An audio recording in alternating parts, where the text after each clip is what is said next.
I will ask a general amount request to 3M, to, general market money. But in the past? So Fundraising. Is it general people donations or some No, businesses? I was able to get a significant donation. Oh, Am I in your spot? No, you're fine. Oh, I forgot. The city council. I was just gonna say, here comes Barney Fife. He's not gonna. Are you sure?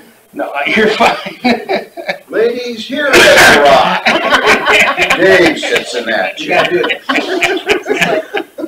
Is this gonna throw you off? My whole day is gonna be off. Evidently not too much, he's got everybody laughing. He knows you're only temporary. Yeah, see, You don't want to stick it's a around. short time. I go back across the street. So I heard the land auction by Thompson. I think it was some Amish that bought one of the farms. What was that, right? Who what? Some Amish by Blind Spring. Okay. Lead, L-I-E-D. Is that the Anderson farm? I know they have but they buy and sell tractors. I see their ad all the time. Ah, okay. They can't use them, but they buy them. Well, what type they are, I guess. Well, no, they got a, can they use, are they the ones that can use the steel wheels? One of those is a mouse. Well, we'll see your pledge of allegiance. I pledge allegiance to the flag of the United States of America and to the republic for which it stands, one nation, under God, indivisible, with liberty and justice for all. We'll consider approval of the minutes and agenda. I'll make a motion to approve the minutes and agenda. I'll second the motion. A motion from Jenswald, a second from Derby to approve the minutes and agenda. All those in favor say aye. Aye. All those opposed say fine. Motion carries. Healthy Harvest to request funding and annual report. Great. Good morning. Morning, Jan. Good to see you. We all slid our way and Yes. cleared our windshields on the way here. Yeah. So I'm going to start with some of our materials to just kind of get you caught up. And Carla, I've packed for you too. And if you want to pack, you guys want to share? Yeah. I've got some others here. I'll talk a little bit about our guide. Thank you. I haven't done two things. So if you want to look at any of this, feel free. Hi. So I want to say thank you. The Winnebago County Supervisors have been one of those founding boards of supervisors who helped to support the work that Healthy Harvest has been pursuing over the last number of years. We started in 2011, way back when, and we were under Prairie Winds, RC&D. We now have our own 501c3 and serve a couple of farmers markets who are under our wing. Because they don't have that tax deductibility, but they're working under us, so sort of extended that. And over those years, we've really worked hard to hone our mission. The mission is to connect and educate in support of the local food system, and we've worked hard to focus on 4 primary audiences: producers, consumers, communities, and regional partners. And if you look through the materials, you sort of see a sampling of how that work has progressed. You know, sort of the flagship publication has always been our local food guide, which is a great place for folks to kind of get in touch with the local food, the landscape, the producers themselves. And we have farmers markets listed in the guide. We have buyers, restaurants, meat lockers, grocery stores listed in the guide. And we've got about 43, I think, local food and farm businesses that are listed in that. And also 13 farmers markets, 13 local food buyers as well. And we have built upon our support of local producers to doing winter workshops, and we built upon that winter workshops into a program we call the Local Food Connection, which is social networking as well as business training. And that started last year, and it involved a marketing workshop in March, a farm finances workshop in November, and in between we did 6 field trips, field days that were going to visit local food and farm businesses. We went to restaurants, we went to breweries, and went to farms. And over that period of time, we probably had about over 200 attendees that participated in field days. We had 65 attendees that participated in the workshops. And through that, the producers are getting to know each other better because there's only so much market out there. So we really need to think collectively. And so it's helping to foster those types of relationships. So there's a lot of communication going back and forth through their social media conversations through that. You can see in the annual report is from 2017. We are working on putting out our annual report for 18. That does a nice snapshot of the work. We continue to work in farm to fork dinners. Those are great entry points for communities, building relationships between producers and the buyers. And then it sort of offers a door into the community, looking at their priorities for local food development. So you can look at what's happened in Clear Lake as they held a farm to fork dinner in 2015, and then from there spun off the development around their local food, their farmers market. And now there's some possibility as the school starts an ag program for them to sort of look at how that ag program in the school can connect with some of the local food activity in the community. Hampton is another example. Their farm to fork dinners have engaged the culinary arts students. Those culinary arts students have gone on some field trips to sort of deepen their involvement and understanding about the local food. And that's also created a window for farm to school grant that they have been a part of, and that's taking this work even deeper into the community through that way. So you can start to see how sort of these foundational pieces are starting to build into more complex work that's going on. Another area that we've been involved with, both community and consumers, is the support we've given to farmers markets. And again, we can get the ball started, and that's the case in many of these examples I give you, is we don't take full credit for the Clear Lake Farmers Market. We don't take full credit for what's going on in Hampton, but we're a partner, we're setting the stage, we have the relationships that have helped to foster this. And that's the case here in Forest City. And I've asked Norma to come and talk a little bit about what's happened here. And she and Grow Forest City and the Forest City Chamber take a load of credit, but they've made a big difference. And you can talk a little bit about where that's taking your community. Norma Hertzer with Grow Forest City. I sit on the committee, small committee for the Forest City Farmers Market. And it's our relationship with Healthy Harvest that really has helped us succeed and grow the market. We estimate that we had on average about 250 people at Farmers Market this year. It has grown. We have 9 new vendors. We've got something that's really happening here in Forest City. We've been able to establish a parklet at Paddler's Tap and be a good partner with them on Farmers Market Day. This success has actually gotten Forest City as a finalist for the Healthy Hometown Awards. We're one of 9 Iowa communities selected. It's the work at our farmers market that has gotten us this far with that award. Incredible strides, and it's all about relationships, knowing who to call to help solve problems with farmers market, and that's what Healthy Hometown is such a great partner and resource for us locally. We would not have grown and have thought some of the changes that we made in even just moving our market 1 block right in front of businesses to create more synergy. We wouldn't have thought of things like that without the support here. Going even further, it's this relationship that has helped us reignite and reestablish the Forest City Wellness Coalition that's really focusing on moving more, feeling better, and eating well within our community. That committee is going to, again, be a support for Forest City Farmers Market. We'll use resources from Healthy Harvest to help that move forward. So just here in support of their program and their request. And that's so critical because we can get things started, but you know, we have a little staff and we're covering a big territory. So when we have a champion step up in the community, then we can build upon that. So I also bring news that we just were awarded a $4,000 grant from the Hansen Foundation, specifically to do some food and nutrition education demonstrations at the Forest City Farmers Market and the Buffalo Center Farmers Market.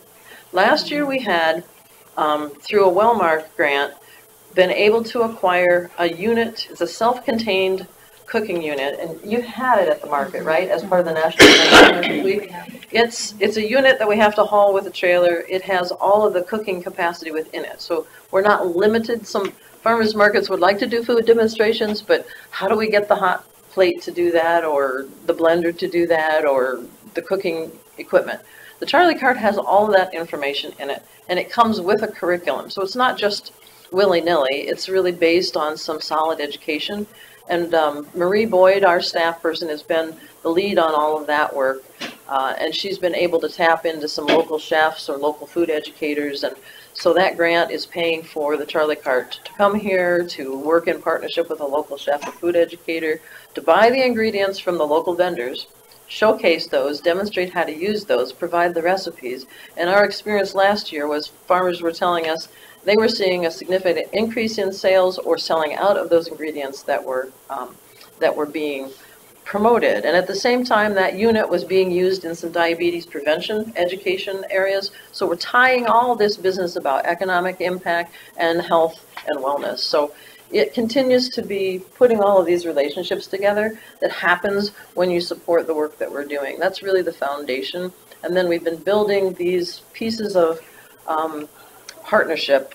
And when you put those pieces together and you help people think across organizations about how we can connect the Wellness Coalition, how we connect the downtown businesses and so forth, two different communities with two different farmers markets, then you can see how the work that you have historically supported is making a big difference in North Iowa.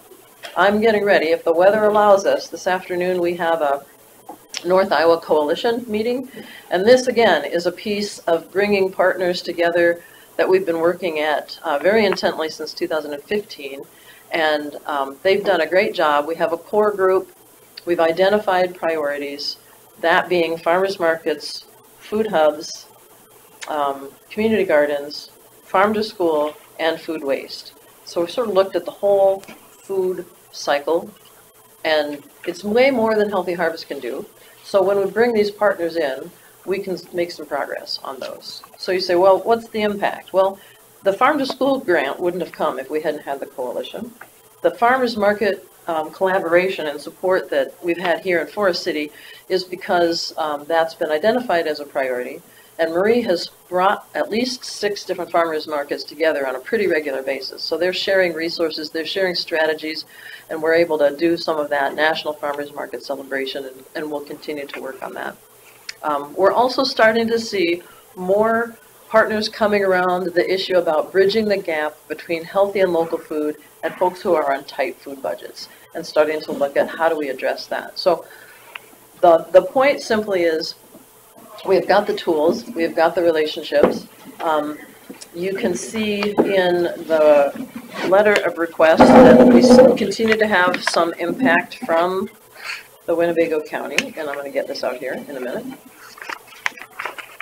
While you're doing that, I have to congratulate you. The work you've done on the farmers market in town here. I was at it a couple of times. One of the times I was there, about twice I tried to go to it, but it was one of those driving rain days that they were good enough to be there, but it was a tough day to be there. Yeah. Yes, to say that they've done well, and given in the conditions of 2018 was a real struggle, but you've got a good base. So, you know, any farmer says, we'll try again next year, right? And so they have that enthusiasm. So I have one question. Yeah. What's a bike blender? A bike blender, I don't know if we've got a good picture in there. It's a bicycle that has a little dynamo on the back that has a platform that a blender sits on. And so you pedal it, and that translates the energy from the pedaling into turning the blender itself. So if you come to the gathering and you have a postcard, the gathering is on March 16th, the blender bike will be there. And I think that's been here at the market too. And it's great because anybody can jump on the blender bike, a big strapping football player to a 6-year-old, as long as their legs can reach the pedals. And it's a great way to actively participate and create something that we can try, and it came from the market. So just a real quick look, in 2018, we had a couple of the folks from York County involved in the guide, producers, farmers markets, a restaurant. We brought the National Farmers Market Week celebration here. And you can see as we look broader throughout the guide, the Local Food Connection program I talked about, the Farmers Market Collaborative, nutrition education, those are the demonstrations with the Charlie cart. Farm to Fork dinners that we held in 3 communities, and we are looking at probably holding those kinds of dinners or some sort of an agritourism event in a couple of communities this year. The Farm to School program, the Coalition, and the Gathering started last year and will happen again this year. The Gathering is sort of bringing it all together under one place for a day of celebration. It will be a marketplace where local food and farm businesses can promote and sell their product. And then we have some educational workshops around the side of that, sort of wrap around.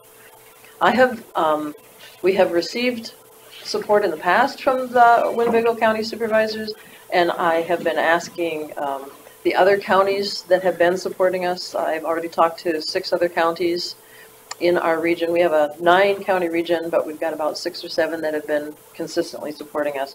And my ask has always been at 30 cents per capita. And I know you're still under some budgetary constraints and so forth, but it's only fair that I ask what I ask the others. But again, I just want to reiterate, I would encourage you to find whatever level you could support us, to continue to be engaged directly in the investment of this work. I think it's showing benefits, as you can see directly in your community. It's also setting the stage for more readiness across North Iowa to take advantage of opportunities. So anything I can offer beyond that? I guess I'm understanding it. Bill, you got any questions? No?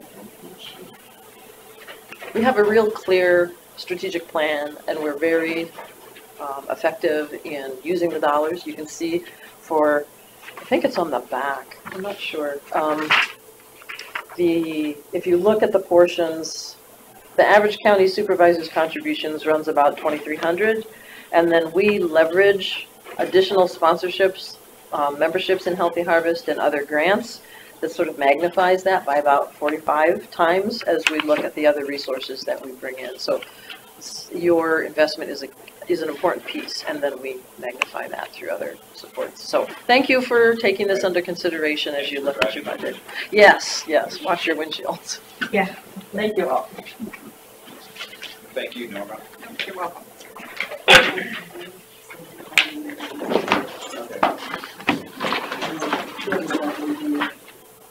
I didn't get you to talk to him. I talked to this issue about Mike Galvin. I'll be right back.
Terrible. Hey, Carla. Yeah. Oh, this is Terry. Carla and Bill stepped out for just a second. How you doing, Mike? I'm okay, Terry. I apologize. I got your message late Friday, and I was down with this bus that's going around. I was coming back from Iowa City, and then I went. All right, that's fine. Okay.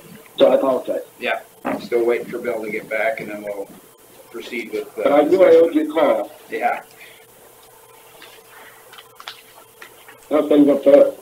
Oh, it's icy. We got freezing rain going on.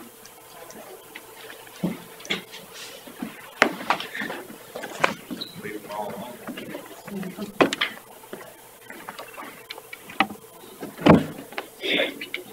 You guys got a big meeting today, Sherry? Or what's going on? What was that? You got a big agenda today, or? Not too bad, but some lengthy subjects, I guess. So, okay, we're ready to start on this one. So, we're discussion with possible action regarding early retirement. We've got a number of people in the room that would possibly qualify if we offer it. And there's probably others around the county that are involved in this. So some of the questions that we have are policy that we had previously. We discussed last week that there may be times it's in the county's best interest if we can offer the possibility of hiring part-time, some people that have retired just to fill in, during busy times and whatnot, because they're already trained, but it hasn't been part of that policy in the past. Is that something that can be changed, or are we going to be challenged on that? Well, tell me about the question. Does it say, and Terry, I haven't reviewed your policy, and I know it was once drafted, but it's been a while ago. Does it say that if you accept the employment that you can't apply for future employment? Is that Yeah, that's what it is. Well, the reason that is, it's not a legal issue that it's included in the policies. It's included because of a practical issue.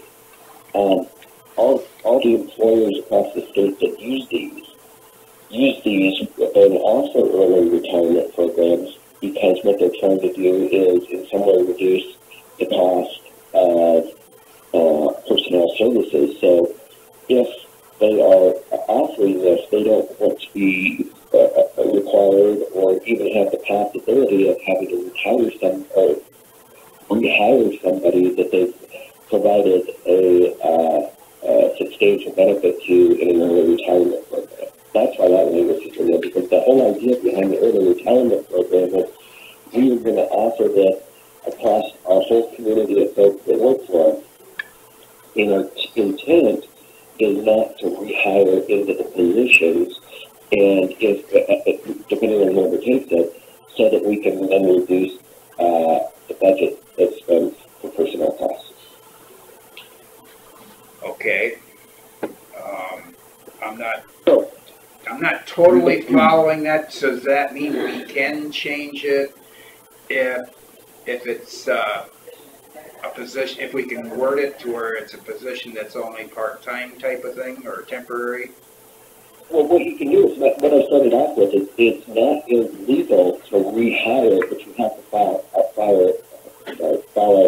Piper's laws, and you have to wait a certain amount of time Right. if you're going to qualify out for retirement, and then you can only earn up to a certain limit. Yeah. What I was telling you is why that language is in the policy is why all the other counties and cities have adopted that language. But no, legally, do you have to do it? No. Okay. Can anybody that's signed a previous policy come back on us at all, or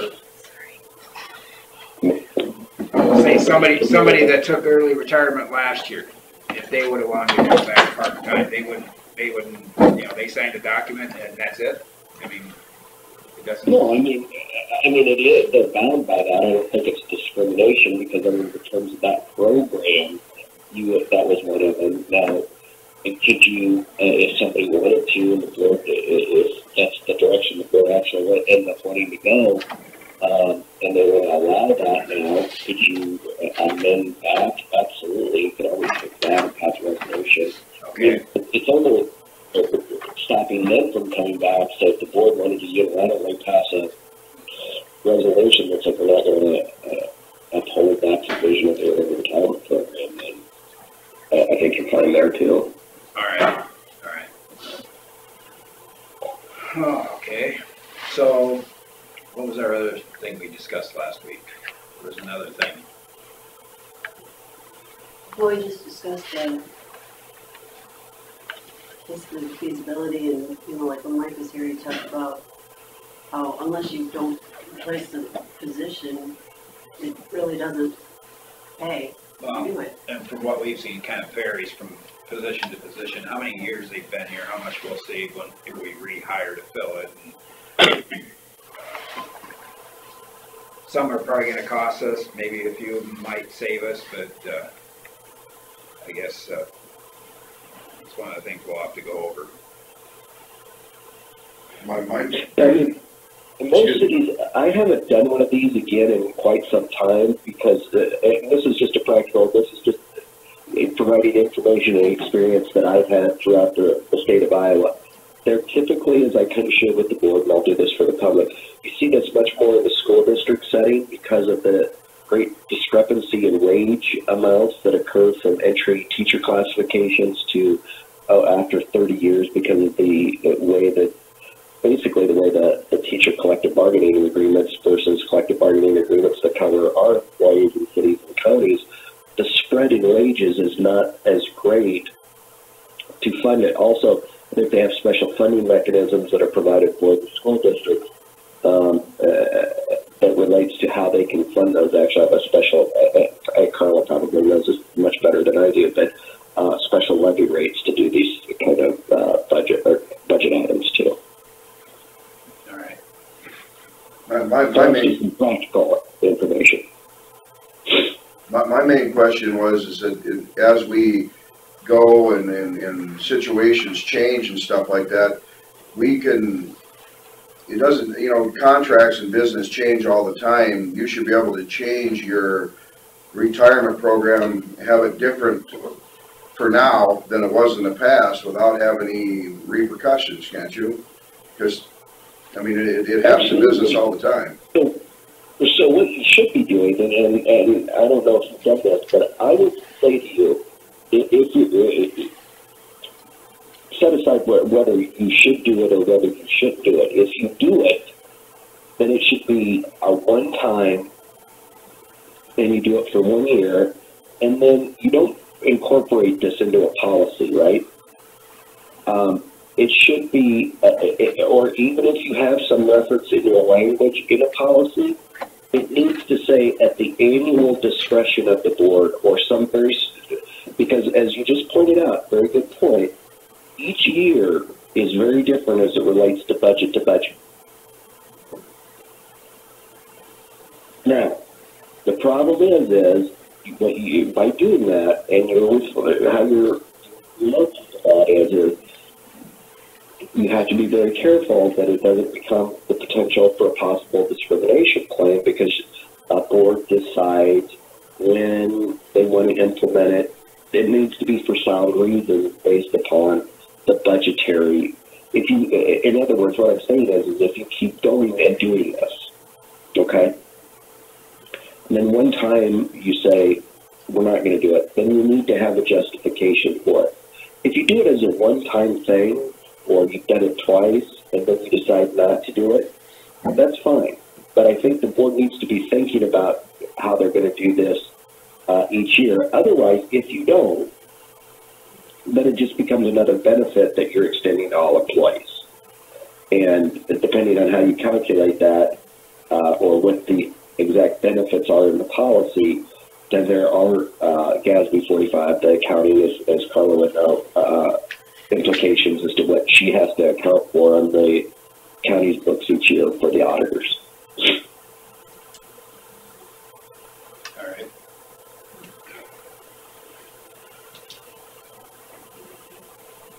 Well, I guess that's most of our questions that we were talking about last week. And the big one was just the legal, Right.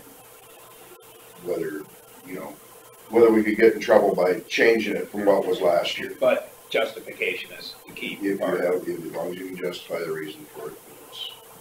Which to me is, you know, that only makes sense. But we still need to look at it, is it in the county's best interest, so. No, yeah, and that's the main.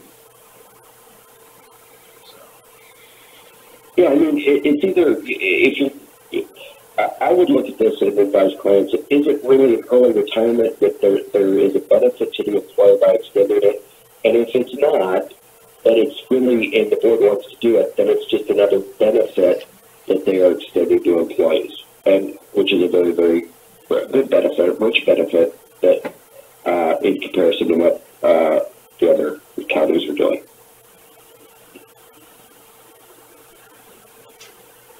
All right. Should we want to, is that all we need from Mike? Is anybody have any questions that they want to ask that Mike might be able to answer for us?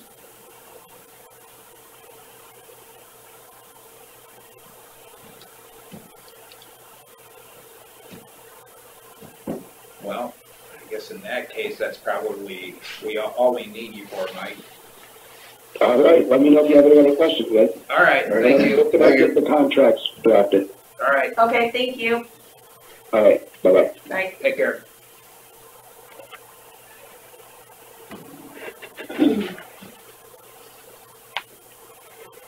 So I guess I'd look at you and how much impact on your department do you think it'll be if we offer it? Well, like we talked at budget, I would have to rehire. Right. It'd be a lower It would be- level, but how much differential is there? We would probably bring in somebody at a different rate of 14,000. But then we don't know about the insurance. You were talking about that too. Yeah, if it turns out to be a family, it could cost as much as 22,000. 18, isn't it? 54-ish. Is it 20? Is that what the county pays for the whole package? I can't remember off the top of my I head. had those notes from last week. I don't know. Yeah.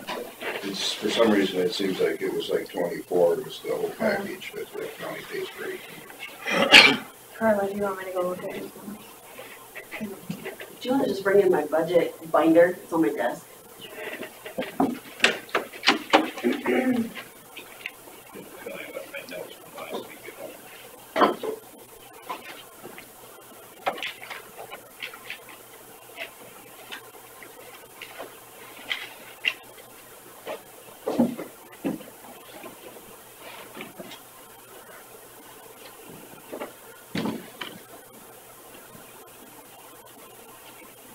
And now when we're doing, maybe it was in the book.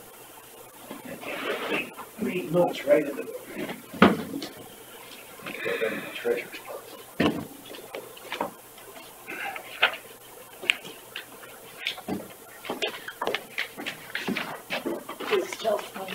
Okay, here's what I figured.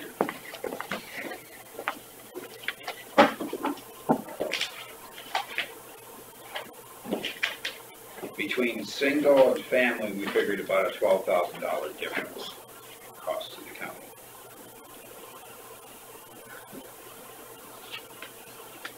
Was that before we found out the insurance was going up 15%? Yeah, this is this. This was last week. Okay. So 20,000. Well, yeah, this was on Friday we were talking Yeah. about this, so yeah. The cost of the county is 20,352 per family.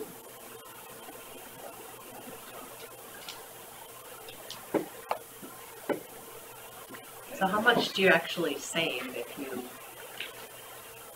say she would retire and, We wouldn't save much at all if we get somebody back into the family. right, You were saying like 14,000 we'd save in salary, so 12 of that would be eaten up by the extra insurance, unless we get another single person back, and then we're gonna go ahead, close to 10,000 savings? savings. For the first year. Yeah. After that, it'll show more. Yeah, because we're only paying the insurance for a year, so. Is that taken off with the portion of the employee pays for their family care? Yeah. That is taken off with the employee pays for their family care? Mhm. Wow, What was the single? massive. 8340? In 2008, it cost me $7,300 to insure my family, now it costs me in the county over 20,000. I thought it was supposed to get cheaper.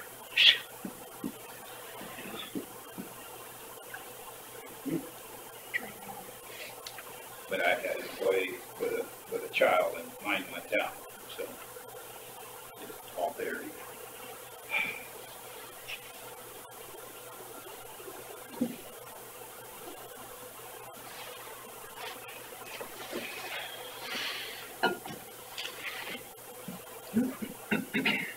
So Scott, have you run any numbers in your department? I mean, I know we talked about one. Have you looked at any other possibilities of the other, like road workers and them? I haven't done the same calculations on those, and you can about imagine the wage savings would be very minimal because They're pretty close. their wages are set by contract. I'm trying to remember what their increase is for years of service. It's about 5 cents per increment, whatever that is, at 5 years. So it's not very much on the hourly wage.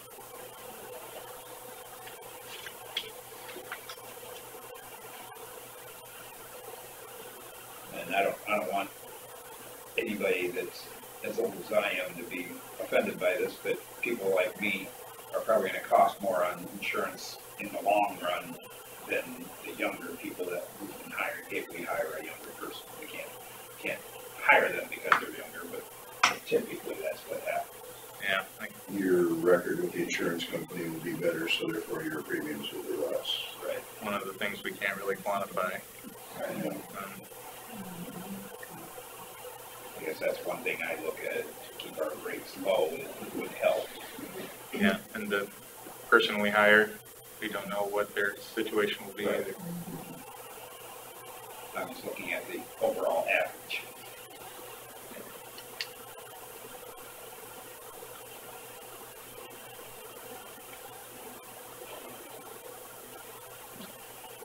So, I know you indicated that it would be beneficial for you if you could hire somebody back that had retired to help in your busy times, right? We had talked about that. Yeah. How about in your department? Do you see that being a benefit if you could hire them back?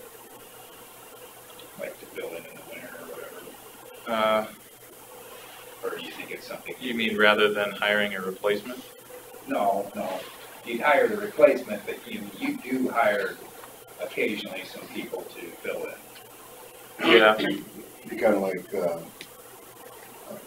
was Jim Dunn, you said, the old assessment. Lowell. He came back and filled in for Sue on a part-time basis because he's already familiar with the job and you know, anybody that comes back to an office, just, you know, even if it's just for a few days to help out if somebody's sick or whatever, and you can bring them in. That was one of the questions we had, if we could offer that as a difference. So it wasn't in the last contract, if it's in this one, would it be considered discriminatory? Sure. Well, we haven't discussed that, I guess. And you know, if we were able to get a replacement hired on a decent schedule, I don't think we'd need that, but it could be helpful if we get I was thinking the right number of projects. In a winter, if you have somebody that's going to be gone and it's snowplow time, or when it's not snowplow, you can probably get by without them. Yeah. I mean, of course, it would depend on the individual, of course. Yeah, whether he's even going to be around or have another job, or, I mean, it's We've done that a fair amount in the past. Yeah, brought guys in. For people that retired, it's normal. Yeah. We've had good experiences with it and bad. But it's still at the discretion of the department where that person does get hired. Yeah, it all depends on whether they're getting another full-time job or whether they're really retiring or not. You're not required to rehire or hire them on a part-time basis.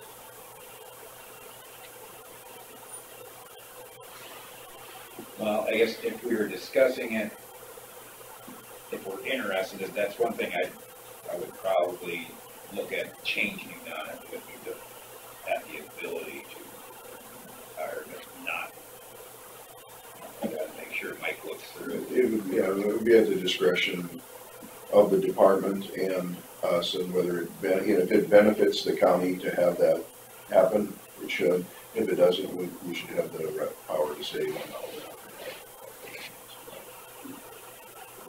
The problem is that the department heads, the elected department heads, you know, if you put that option in there, they can say, okay, we're gonna do it whether you want to or not.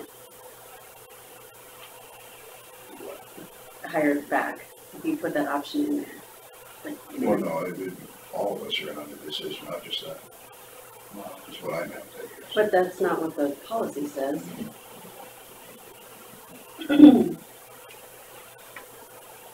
I just don't think it's wise to hire someone back who you've given this great big Not on a full-time basis, for sure. Not Then at they all. can do the whole early retirement thing over in a sense, but, if you hire, just hiring them back on a part-time basis, it's filling work, I can't see where it would be an issue. But then why even offer it? No, it's only because you need help and not, and if you need extra help, hiring somebody off of the street that knows nothing about it wouldn't be near as much help as hiring somebody that's been doing that job for, well, you're not that old yet, but what, 10, 15 years? But there's 4 months until the end of May. I mean, can't you just hire somebody now and have them train it those 4 months? Well, I'm not saying that either, I'm just saying, you know, like in your office, you know, if you were to, Say somebody went down, somebody got sick, somebody took some kind of leave of some sort. You're gonna probably have to fill that position somehow. Would you rather fill it with somebody that's got experience or somebody that you brought doesn't? Jane back in, it would be a lot easier transition than bringing somebody, a college student in or something like that, where you kind of almost got to stand over them all the time. Just to teach them how to do the job.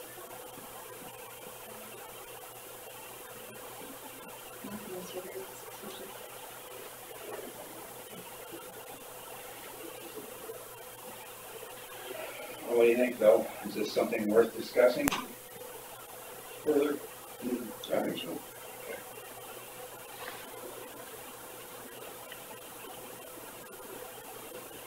So is the next step to maybe look at our agreement and say, this is what we want to change? So the one part of it, if we did change it, would be which section? It's in the supplemental document. I can look at. That's the main agreement that it's one of the two on top here.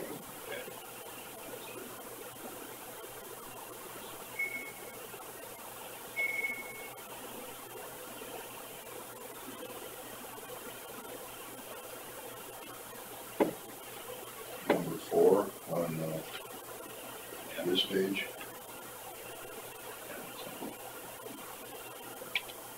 I'm wondering, okay, so number 4, were to say agrees that he or she will not apply for and will not be entitled to any reemployment by the county in any full-time position,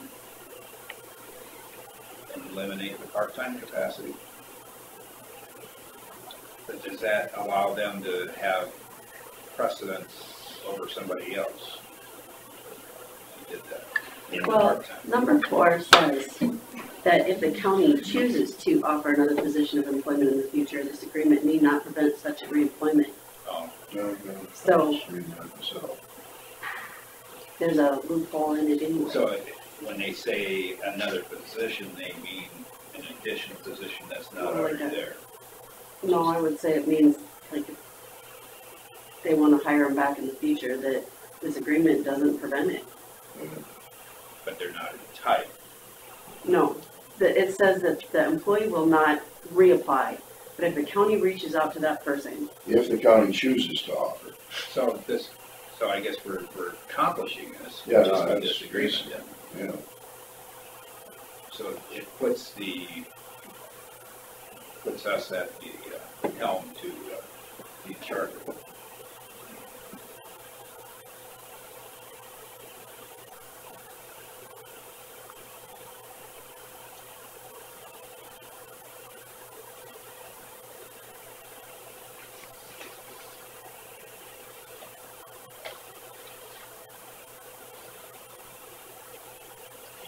Doug, we had talked about why the agreement's May 30th. The agreement's May 30th so that you get your last check in In the June, current fiscal year. and then you get paid out. Yeah. So if you extend that to July, or to June, the end of June, you get paid in July. And the reason I put it in May was so that you would not get paid in the next fiscal year. That's why that's the way it is. And that's a problem, why? Because if we're gonna, I want a clean break at June 30th and not have any extra salary in that next fiscal year.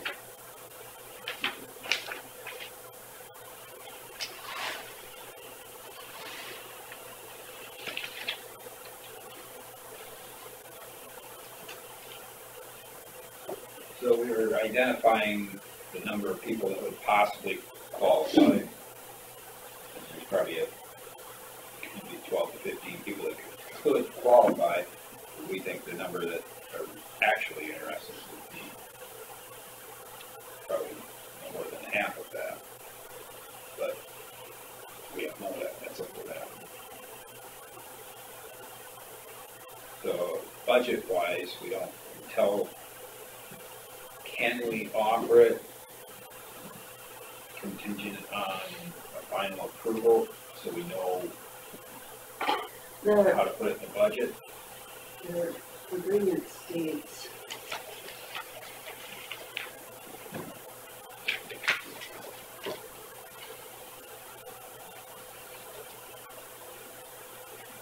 $30 days.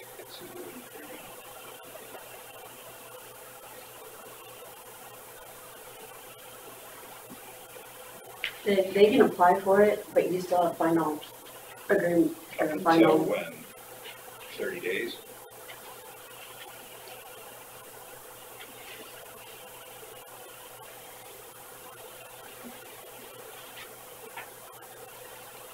Because if they don't have, if they have to have it to us by the 28th of February, we don't have 30 days to change any budgets. We'd have to budget it. We have to have our budget certified by March, right? Mm-hmm.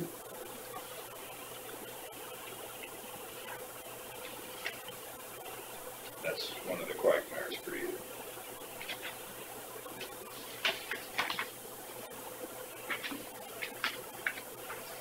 Start to sound a lot like CSS.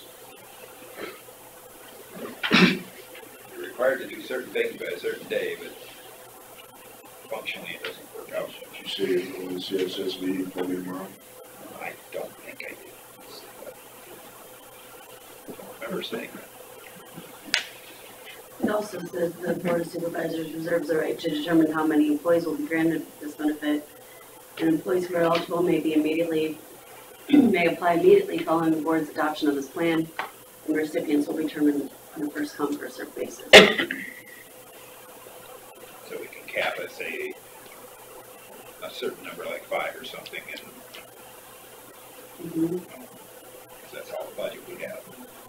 Sorry, you mentioned 15 people that qualify. I think half of those would probably be some of our old guys.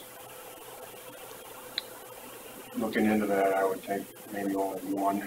Yeah, and that's what we were looking at too, conceivably 1 to 2 maybe, if those would. It'd be a surprise if there was an additional to me. Yeah. I guess if we can put a cap number on it, then I'm a little more comfortable with it. Yeah, the bad thing about early retirement is you're usually losing seasoned employees, or you might want to.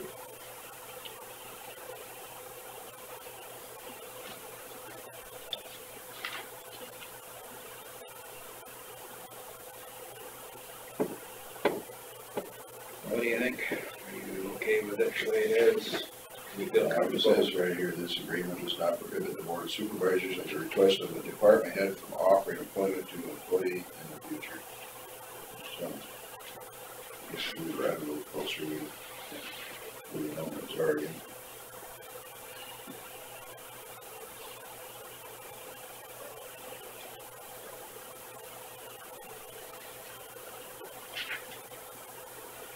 So this is identical to last year with date changes. Okay. Except for that. Right? Mm-hmm. Yeah, just the fact that it's not. Except for which one should No, be changed? that should be 19 there. Oh. I didn't change the release of employment yet, that still all says 18. I just printed it out so you could see it. And the determination of the cap, we can do that at a later point, or do we have to do that now? See why you have to do it now. Because basically, we still need to, I mean, Mike said that we needed a justification for doing it at all, and that, to me, at this point, we don't have justification in the budget to even do it. So I think we need to spend some time on that today. Right.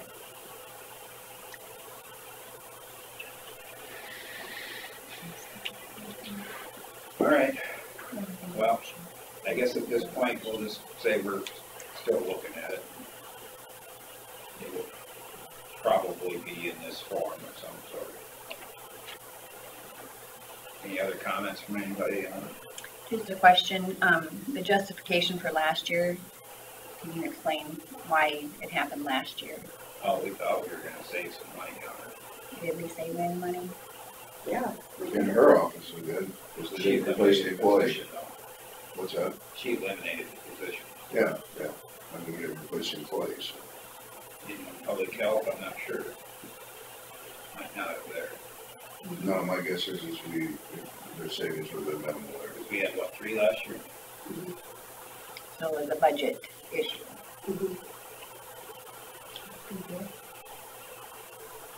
I suppose overall, we probably saved some money, but because you took most of the savings.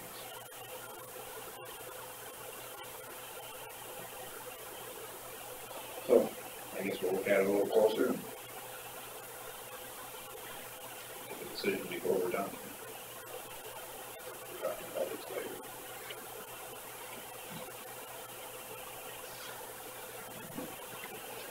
All right. Thanks for your input.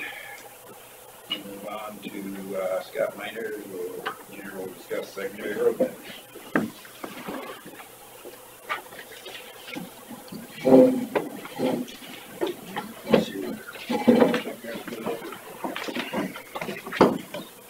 Payroll there.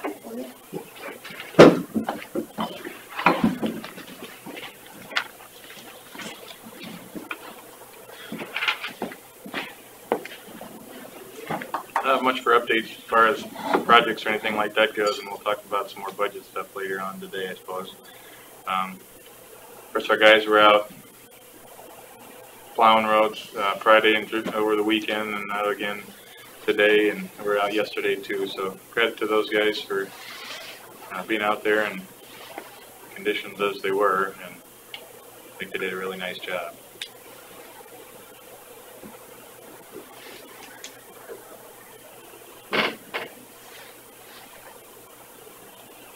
Salting this morning, or? Yep. The sand for sure. I'm guessing there's salt on it. Yeah. I took all state highways, so I didn't see it. I suppose you change whether it's salt or sand depending on the upcoming conditions. Right. So kind of the wetter it is, the more salt percentage they'll use, and loosely, but it's really a case-by-case basis. Like today, you have wind coming maybe, and cold weather, possibly snow on top of ice. Mark does a great job. Yeah, yes. Figuring out what needs to be done. And it depends on the temperatures too. Certain temperatures that salt's not going to do a whole lot good. Yeah, we had some temperatures here recently where it was 0 degrees, and salt only works down to, I can't remember what the temperature is, around maybe 15 or whatever. Of course, depends on the pavement temperatures too. A lot of moving factors. Yeah.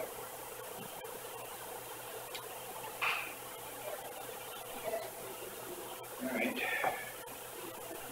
I don't think I have any questions. Doing a good job. Thanks.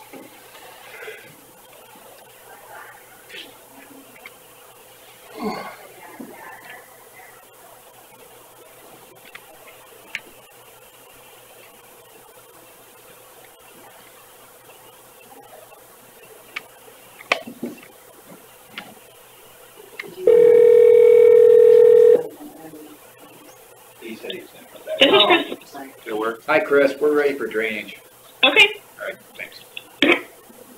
Sorry, I was looking at something. Bring some more stuff up here at 10, or what do you think? Yeah, we've got it scheduled for 10. Okay. I'll come up back around. Running everything else done before then. Sounds good.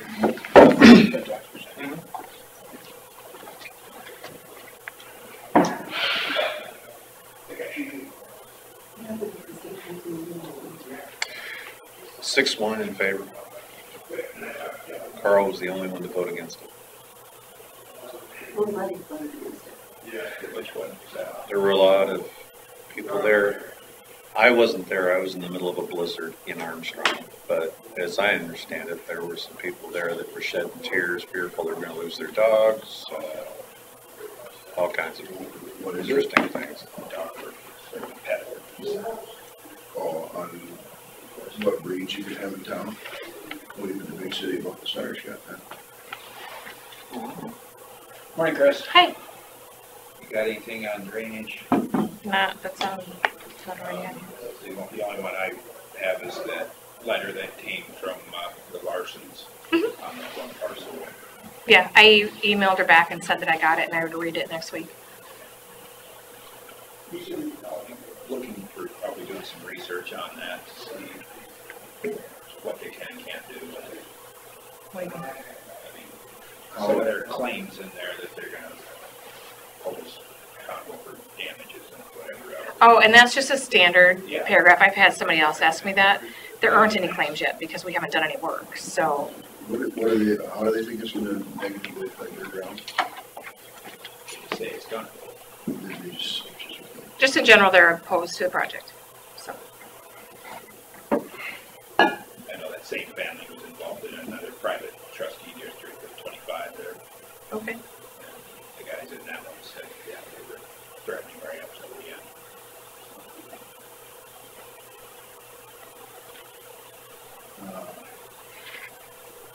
Yeah, I'll be talking to Rick Hopper this week about some of this stuff on the letter. Okay. Some of the questions answered. I've been telling people to call him, so. Yeah, and I've been up to the NRCS, they have been open. Soil conservation area. I'm gonna get them a copy of the, do we have a digital copy of that we can send to them? The proposal.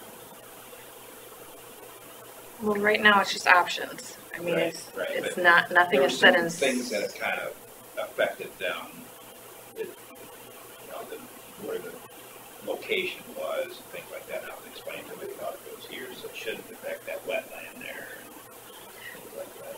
I mean, we can, but nothing's decided on. You should wait till But next if week people until. are asking questions up there of their land, it almost be nice if we had something to look at for reference. Do we have a digital version? I don't know. I don't think so. I think I just have it. I know I had an earlier version, I think we did more work after that, when we talked about the other ditch, I think it was before.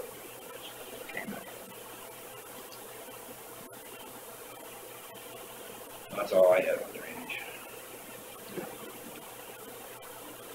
Okay. Nothing else, we'll move on to consider for approval contract with Larson Contracting for DD5 main ditch.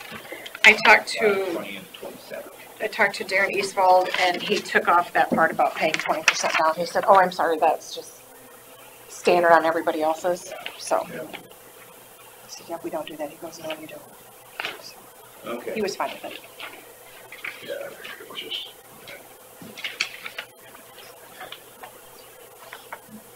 Okay with that? Someone was last week. Yep, except for less. Oh, yeah, the 20%.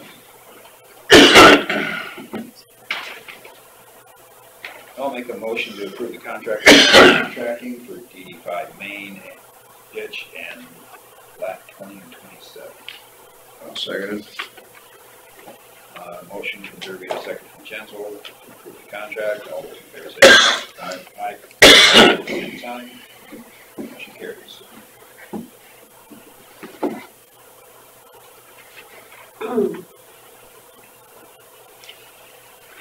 So I signed both of the bottom ones in.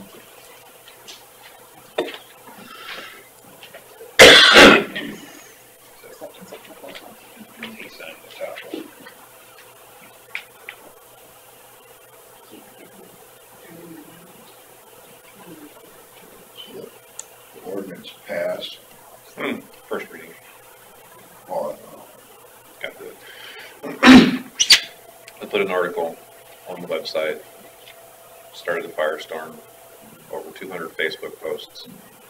I don't know how many posts on our website. It just went bananas. People, the city is looking to force pet owners, in essence, to license their dogs unless they're spayed, neutered, or they're chipped, in which case they receive a significant discount. So it goes from $60 down to $25. And then you can also pay annually if you so desire, which ends up being more in the long run, but it's $10 if you spay and neuter them. It's more than that. I think it's $25 if you don't. There's a definition of vicious animals, which includes the discretion of the city as to what the vicious animal could be. And there also includes, if you read the entire article, which is laced with some interesting imagery, the whole thing boils down to the city is banning all pit bulls. They're specifically naming 3, but they also have an ordinance in there where they would say what a vicious animal would be. However, one of the things the city did not put into their ordinance was that if Jason P. Coltrane goes running around and starts throwing rocks and sticks at dogs, poking them through fences, that dog becomes vicious and suddenly creates a flesh wound. In the ordinance, there's no recourse for that owner to petition that this kid was antagonizing the dog. So as a result, the dog can be apprehended and possibly put down for trying to protect his house. So there's a lot of holes in this ordinance. No, that's not been brought up. These are things that I've been getting via Facebook from people all around who are saying, well, we read that ordinance you shot. There's a few holes here. My dachshunds are badger hunters. A pit bull could go down the badger hole and it would be killed, because the first things to go down would be its legs. It would be maimed, and then the badger could kill it. A dachshund goes down that hole, the first thing that badger sees is teeth. So that badger will lose that fight. So when you put a badger, a dachshund, and a pit bull in the same arena and say, okay, which one's going to win? That's a good question. The badger's low enough, it can take out the pit bull's legs, but the dachshund can face it off with teeth. So which do you call a vicious dog? My husband got chased by a standard poodle. And, the officers that we've had that had problems with dogs have been labs, not pit bulls. It's all in how you raise the dog. I got bit by a poodle when I was a kid. I deserved it. I got chased up an auger by a German Shepherd at one of our places that we owned. And they were renting it. I was filling a bin, and this thing chased me up and got me in the butt. On a service call in front of a place in North Dakota, and the guy was going to tie up his German Shepherd, and he forgot they were going to be gone when I was out to fix the tractor. I got lucky I had a good heavy pair of leather gloves on. He grabbed his bottom jaw. He broke the skin and all that on my hand, but the guy comes in the next Monday, it was on a Friday, he comes in the next Monday, I'm sorry, I forgot to tie my dog up, he goes. He says, but if it makes you feel any better, he still can't eat. So yeah, I must have sprained his jaw. Is there anything else for open forum? Yeah, there you go. Okay, we'll move on to semi-monthly county claims. Through them today. Yep, I'll make a motion to approve the semi-monthly county claims. I'll second the motion. Go with it. Oh, there's that one. Oh, there. Okay.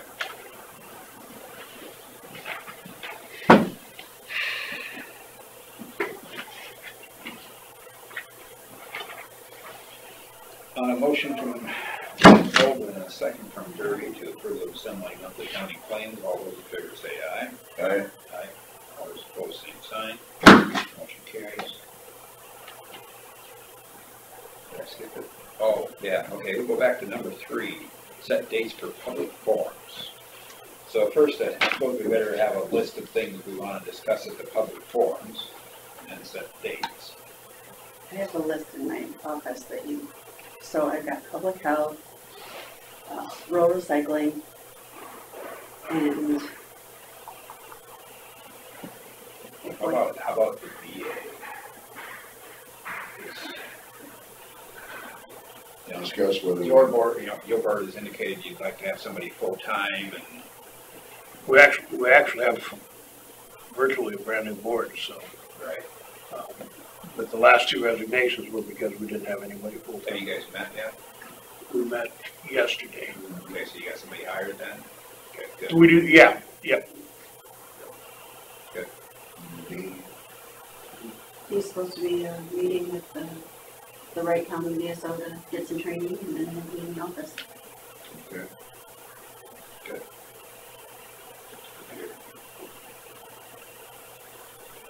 So when there's a big change like that, I think we need to let the public know why.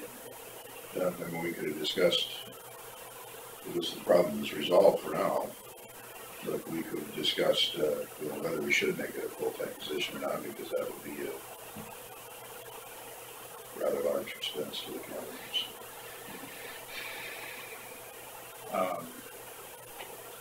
The other thing was our repairs in the courthouse.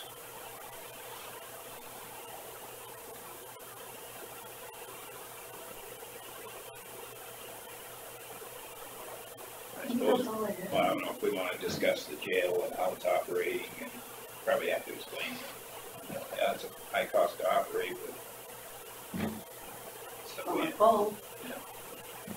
we're doing well building it, so we call it that.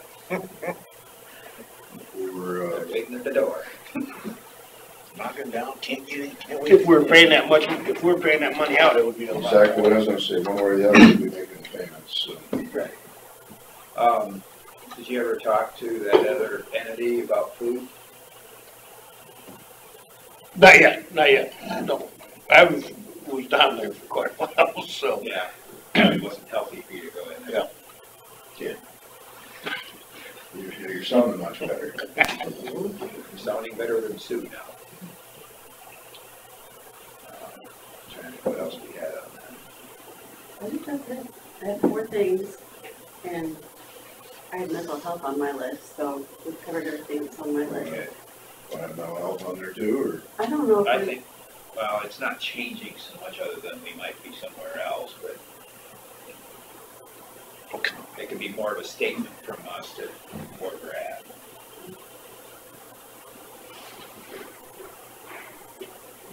Along with the public safety center.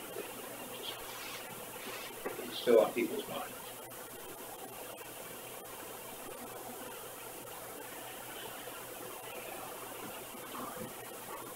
Okay, okay, so when do we want to do these? We're looking at, we want to do at least one during the day and one during the evening, at night. We want to give people a chance to go to one or the other. Where are we going to do I was it? gonna say, and where we're gonna have it. We do 3 of them in the corners, Buffalo, Lake Mills, and Fort City, or Doing in Thompson, have everybody come, or everybody not come, if they have to drive too far.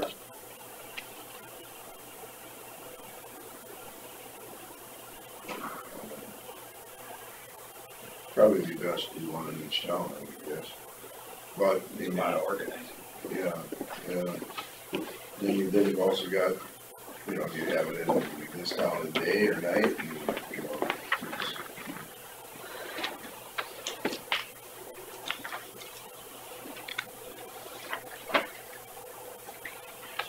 we have just one in, like in Thompson. Okay.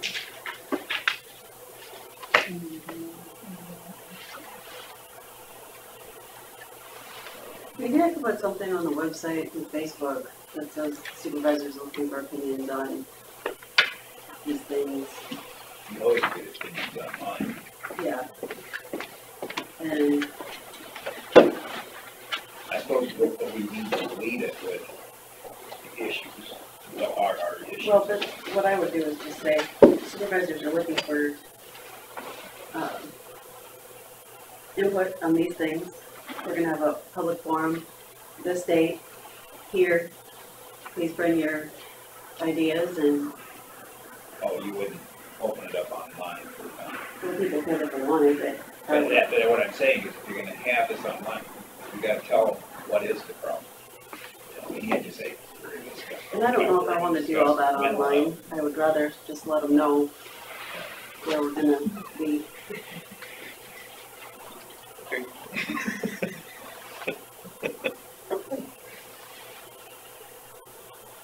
Unless there was one general comment that due to costs passed down to the county from other entities. Unfunded mandates. Yeah. Talking about. Carla, where would they go on the website for you guys to put the opinions? I would do it on a Facebook page and then our. Facebook page? And on our website. So you can give me the address to that? Yes. Okay. No problem. You don't like our Facebook page already? I've never said anything about, I've never said that I don't like the Facebook page. I'm just saying that if you want a flood of opinions, I'll be more than happy to redirect them to you guys. Question is, who has the time to check all that stuff? Me. That's why I don't want it on Facebook. I want to do it in a forum so that. Okay, well. But should we offer one day and one night? For the people that are working during the day and the people that don't want to drive at night. Can we offer one in Forest City and one in Thompson?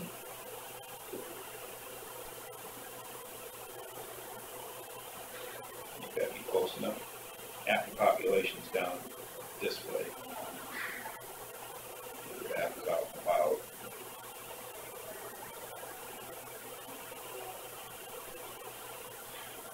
Yeah, I suppose.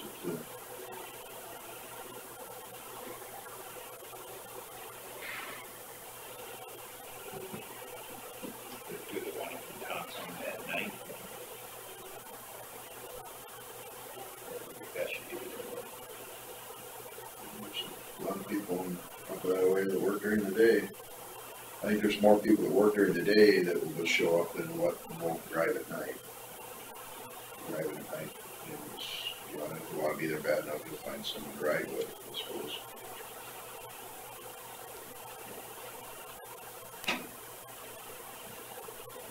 So you're saying which one there? The night one? Actually, they should probably both be done at night. I mean, there's a lot fewer people that work at night than work during the day. I think both of them would probably have more of an attendance if you had it at night. 5:30 or 6?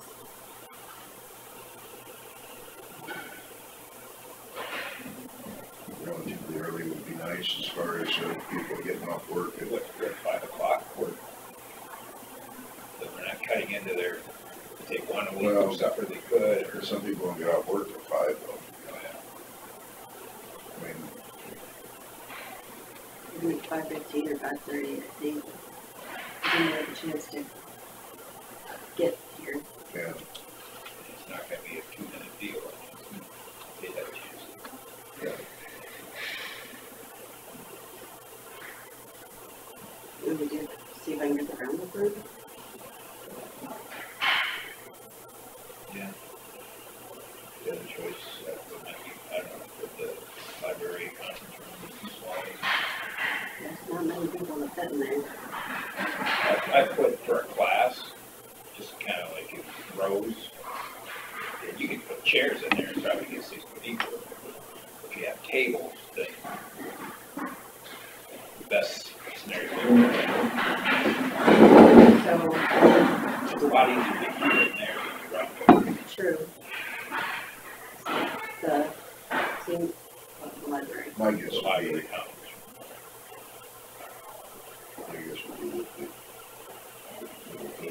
capacity we're under. What's happened in the past? Have we ever done this before? Because I don't remember it. No, it's more because of our mandates on what's costing us. It's not so much the public safety, it's the public health and the mental health Do we and wanna the challenges that. Okay, I see where you're. Raise our levies or cut our services? Okay. It's not really affecting you. I just want, while we're there, we'll update them how we're doing on the public safety side. You wouldn't be required to give a report or anything. Not that we don't always enjoy it. We think it's going as good as can be expected, but there's always gonna be challenges. Just glad people like to go there. We want to hear you, Dave. Okay. We want you to tell us exactly what's going on. He was probably planning on how much protection we need. Okay. I was just trying to figure out if we'd ever done this in the past. Well, we've done forums for the public safety. Yeah, exactly. This is more of a budget thing where we've been chastised in the past that when we had to, we didn't intentionally cut public health last year. It's just we changed it how we were giving them money. We were covering certain costs, but then it still bit us in the butt because of their extra costs and the copay the county's ending up having to pay and the lack of reimbursements coming in, things like that, that caught us off guard. And we got a lot of flack. So we just want to be open and honest with them that this is what we're challenging us. This is why we're setting this levy at this rate. And whether they want to come or not is up to them. And I'm always willing to hear someone else's opinion as far as, even though it probably will never happen, it could be that I might be wrong. Maybe somebody has a grand scheme idea that we've never thought. Yep, no, I understand. So how about like February 6th or 7th?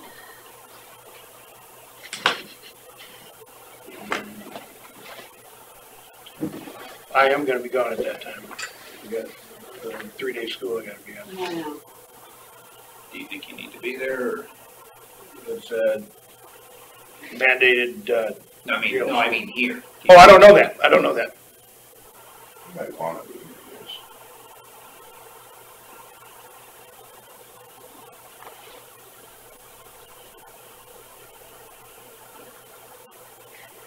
And we have to, are we gonna advertise it in the paper, put it online, we're gonna?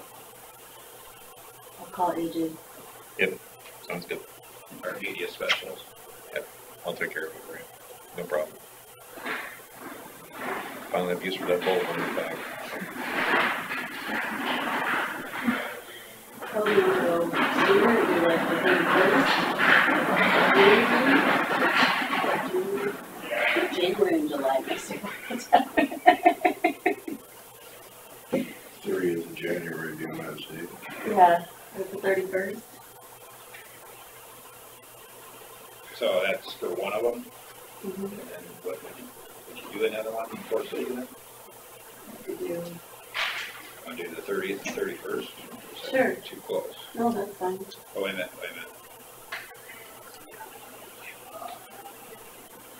That's not right. It's better.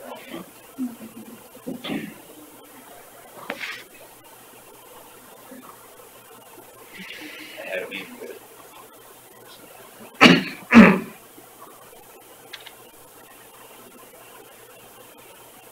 I guess I'd be okay with the 30th and 31st, for the first one in Fort City, second one at Thompson, depending on availability of, we're gonna use TSB then, or, Sure, I can call them. and they're both gonna be what time? 5:30. Does TSB in Thompson have a meeting room? Not that I've really noticed. Okay. Just a little different layouts, just mostly just offices around there, maybe a small boardroom, so what's that?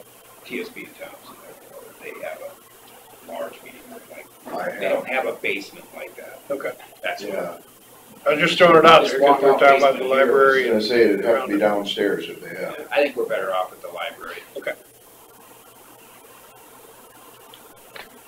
5:30, you said? Mm-hmm. I'll get back to you on which one is which. We'll we'll just make the motion as Forest City and Thompson on January 30th and 1st at what time? 5:30. 5:30.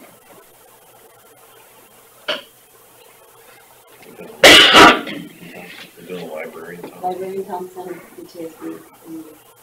Got it.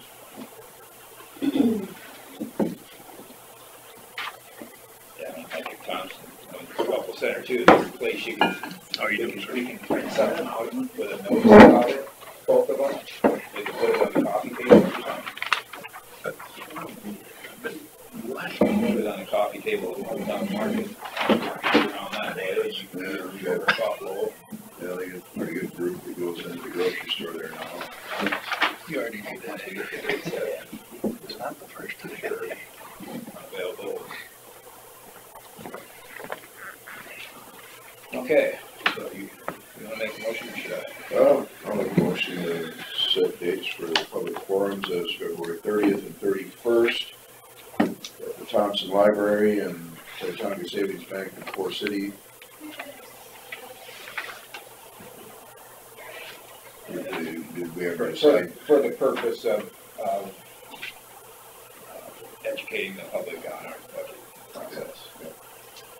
And I guess I didn't know which, we still haven't decided which one's going to be. No, we're just leaving it general until she figures out which one's available. All right. I'll second the motion. On a motion from Jens Vold and a second from Derby to set January 30th and 31st as public hearing dates for in Forest City at TSB and Thompson Public Library for budget forums. All those in favor say aye. Aye. All those opposed, same sign. Motion carries.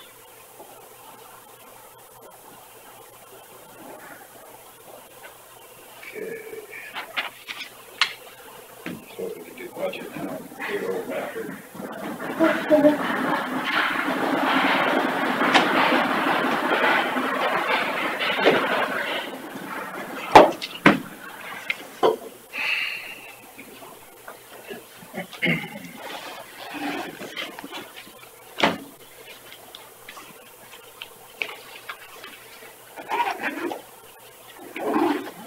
Julie, did you have any questions on public health after we sent it out?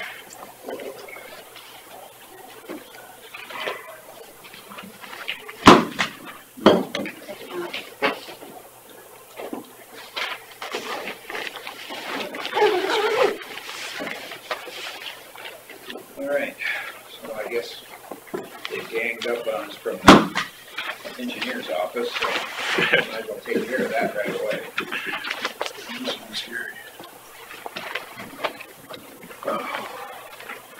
So, you wanna go through what your concerns are on our changes? Yeah, so we got the sheets from Carla last week and we looked through the numbers, noticed that you guys had struck 200,000 from our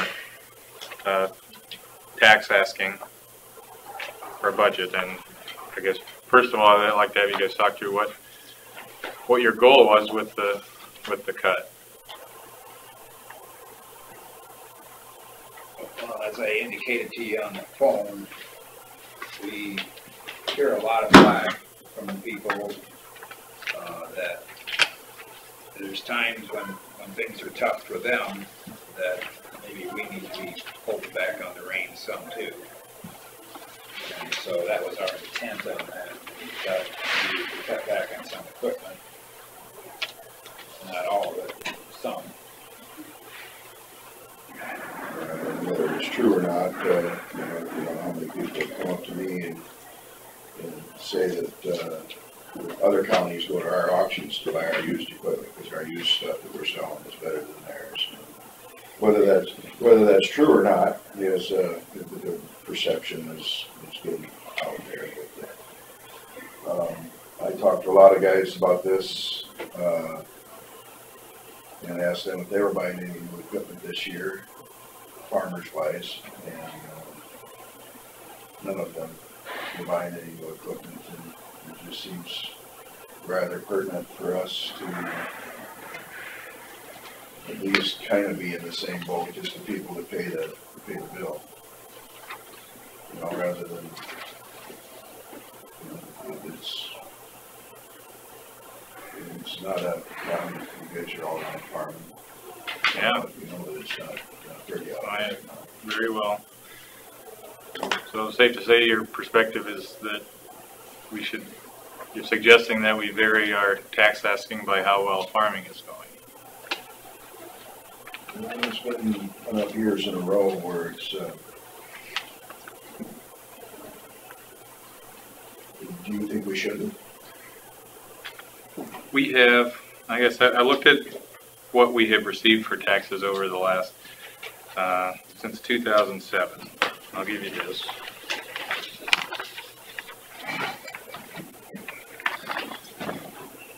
Two sheets, one for you guys.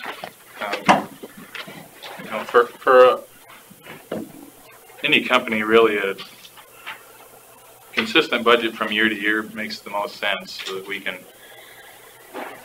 properly program all of our capital assets, bridge projects, paving projects, equipment, whatever the big expenditures are, the capital expenditures.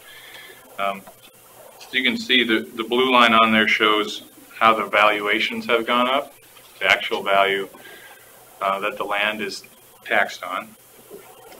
The red line shows what we have requested directly from Rural Basic over the same time period, and as you can see, we lose ground about every year. The green line showing where we'd have to go to keep up with it. Now, valuations don't adjust specifically or perfectly with inflation, but it's a pretty close correlation. And so, to say we've been requesting more each year, that is generally true, but to keep up with inflation and make sure we have the same buying power. The last mark there, you see, if it's cut to 250,000, would be way out of the normal and about 231,000 below just the status quo to keep up with inflation and valuations. Another thing to note too, we had, you know, it's been years ago since the Secondary Road Department had a budget appeal in 2008-9 was it?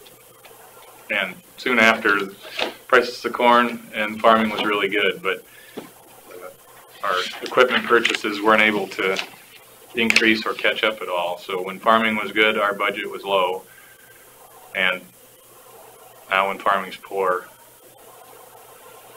does our budget need to be low again?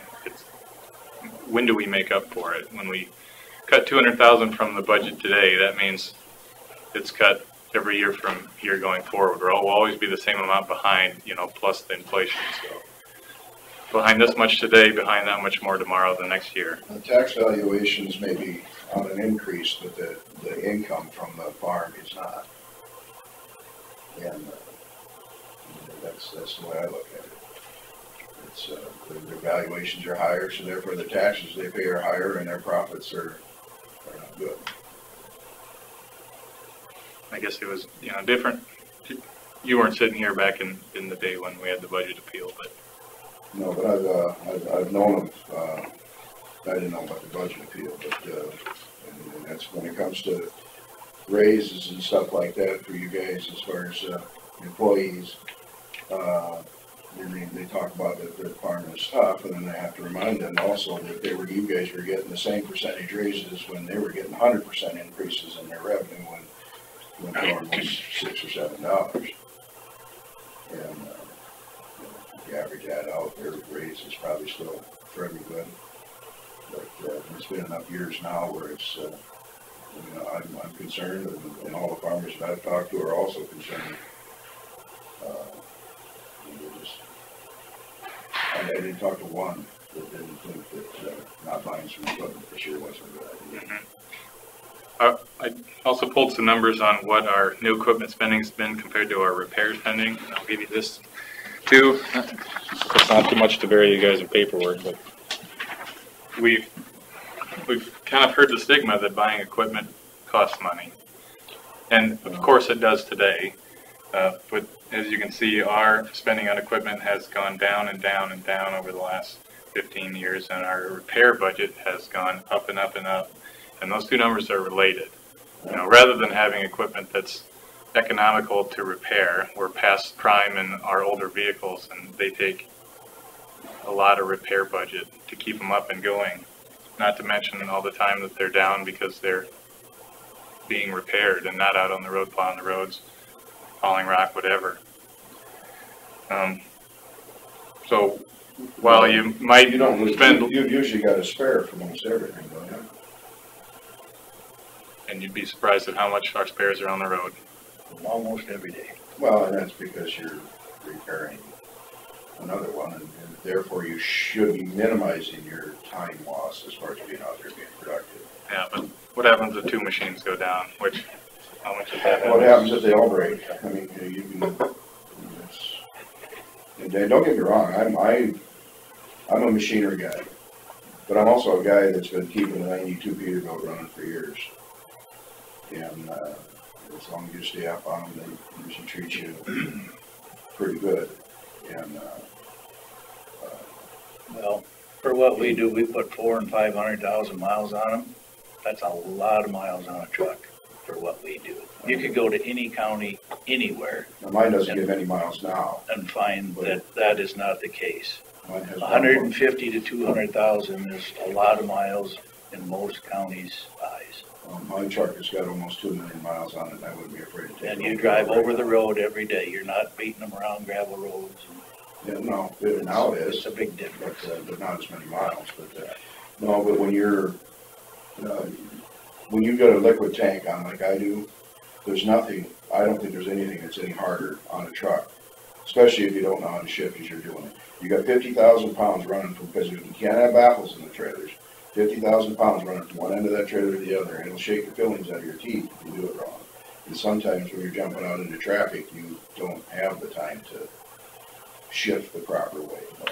Our biggest deal is salt, and we probably weigh 65,000 pounds on something that's rated for 50,000 when it leaves the shop to go plow snow.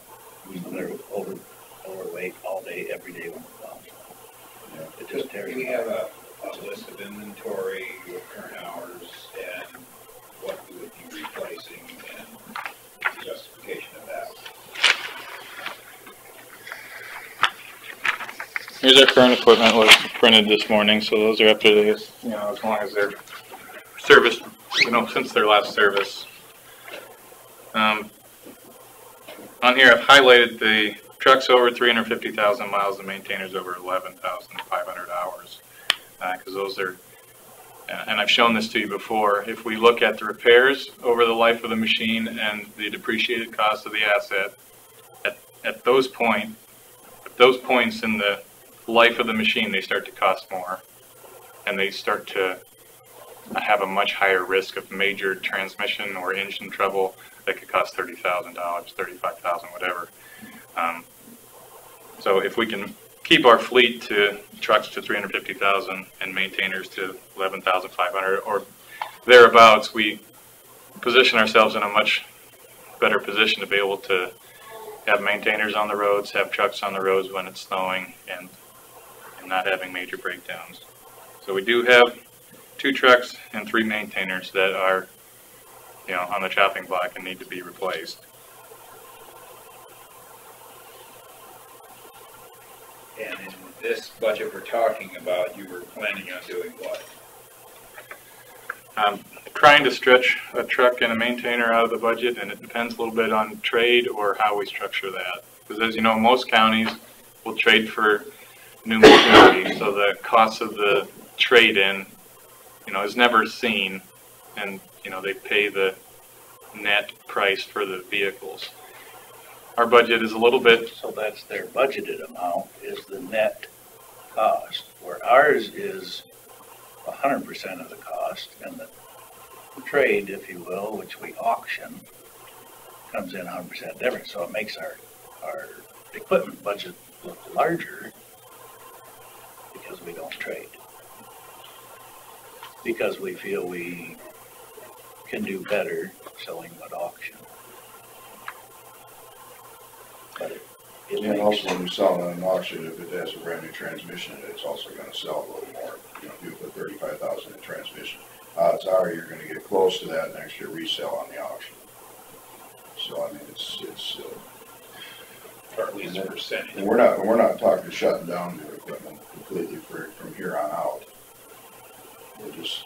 Yeah, I think it's important to know that if $200,000 is cut from our budget, it needs to be up to us to determine where it comes from, I guess, in order to make the department run smooth. And it's not as simple as cutting $200,000 from rural basic and say we'll float. It's not a slush fund. It's part of our budget that we account for every year to run the department, to keep up our bridge program, to keep equipment on the road, to keep the ditches mowed, to keep the roads bladed, all those things. So cut $200,000, 12% of our revenue. We'd have some serious juggling to do in the budget. We didn't cut it out of your rock and aggregate or whatever. That's the stuff that needs to be out there. Our revenue sheets that we got from Carla showed 100,000 cut from rock. No, that was your intent. That wasn't the intent. What was it, 350,000 for rock and aggregate or something? And 200, and I just went off my memory, 200 for, I guess I got that too. But, 250 and 200. 250 and 200, all right. And we left the 250 and we dropped out to 200, just thinking that we could get by a year. And when I didn't know how to do, I didn't know what you wanted me to do, so I did just cut. I think I took 100 off of each line item instead of what, so. Yeah, I just, yeah, I didn't know how you wanted me to do that. So you know our intent, that we were. Fair enough. Trying to put a hold on some purchase. Okay. That was our intent. Okay. If you were to manage this in a way where you still got your equipment and cut projects, say bridge replacements, that's when you'd probably throw the grenade in the hole and have to deal with the farmers on that. That's pretty much our only choice. That's pretty much what it boils down to. Yeah. Because A, we buy new equipment, or B, we repair the old stuff. It takes so many dollars to run that fleet, whether you spend it on new equipment or on repairs. That graph is fairly obvious, I think. And so the only practical thing to cut back is construction. That's really our only two big ticket items, because maintenance is You would buy all the new equipment you planned on, but cut. Well, if that was the case, then we should go out and trade everything and get all brand new. And we would be, then sounds like everything would be perfect then. We can look at this on like a micro level or kind of a big picture level. The micro level is obviously looking at the actual trucks and vehicles that we have, looking at do they need to be replaced before they get too old to maintain, or we can look at it like our entire fleet is. This is a hard number to put your finger on, but the value of our fleet, if it were new today, I'd come up with a number of about 8 million.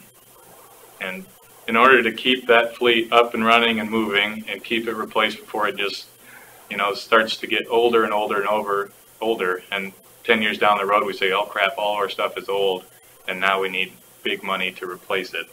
If you even call it a 15-year turnover, that's 515,000. So, if we look at the big picture, what keeps us out of trouble? What puts us in a position to be able to provide sustainable service to make sure we don't get caught in a hole 5-10 years down the road where we have everything old all at once. We've gotten that way with infrastructure a little bit, I would say, before the TIF projects came on, where all the roads were getting old at once because they weren't spending enough money on them, and we had to get bailed out by the TIF and the wind turbine projects. And I don't want to get bailed out. I'll be, what's that? And they're all going to get old once again because we redid them all at the same time. Yep, and hopefully we have the funds and have the plan to be sustainable about that. I guess some of our thought process is we've got more wind turbines coming in. If we can kick the can down the road a little bit till more revenue's coming in from some of those things, our valuations are going to go up. We're not going to, hopefully they'll go up. But it's a given that the turbines are going to increase that. Yeah, and you know that as well as I do, that they go up the step 5% a year, and so before we see, you know, reliable 5, 10, 6 15, years 20, before we see 25. the 30%. Yeah, so, you know, won't be up and running for a year, whatever. We're talking about maybe 8 years before we see substantial, reliable, consistent revenue. I got one more sheet for you to look at, and this shows some of our equipment history, purchasing. So the 515,000 I talked about as kind of a target for keeping up the fleet. You know, if we take a shortfall one year, we'd have to increase it a different year in order to level out and keep the fleet up. So that's the blue line on the chart at the bottom, and you can see that, well, since I started in 12, 13, 14, 15, 16, we were really struggling. Before we had juggled some projects for fuel tax increase in there and gravel crushing, things like that, we didn't spend hardly any money on equipment for those first few years. And it takes a lot to make up for it. So 2 years in a row, 17 and 18, we did a little better. And then last year and this year, we took a more modest approach to it, tried to figure out what that sustainable number was, and that's what we plan to spend every year. You know, within 100,000 one way or the other. We can understand some cuts, but I think we got to find some middle ground. So Carla, you sent me the numbers, and I printed it off this morning, but I can't find it. Buried in my paperwork.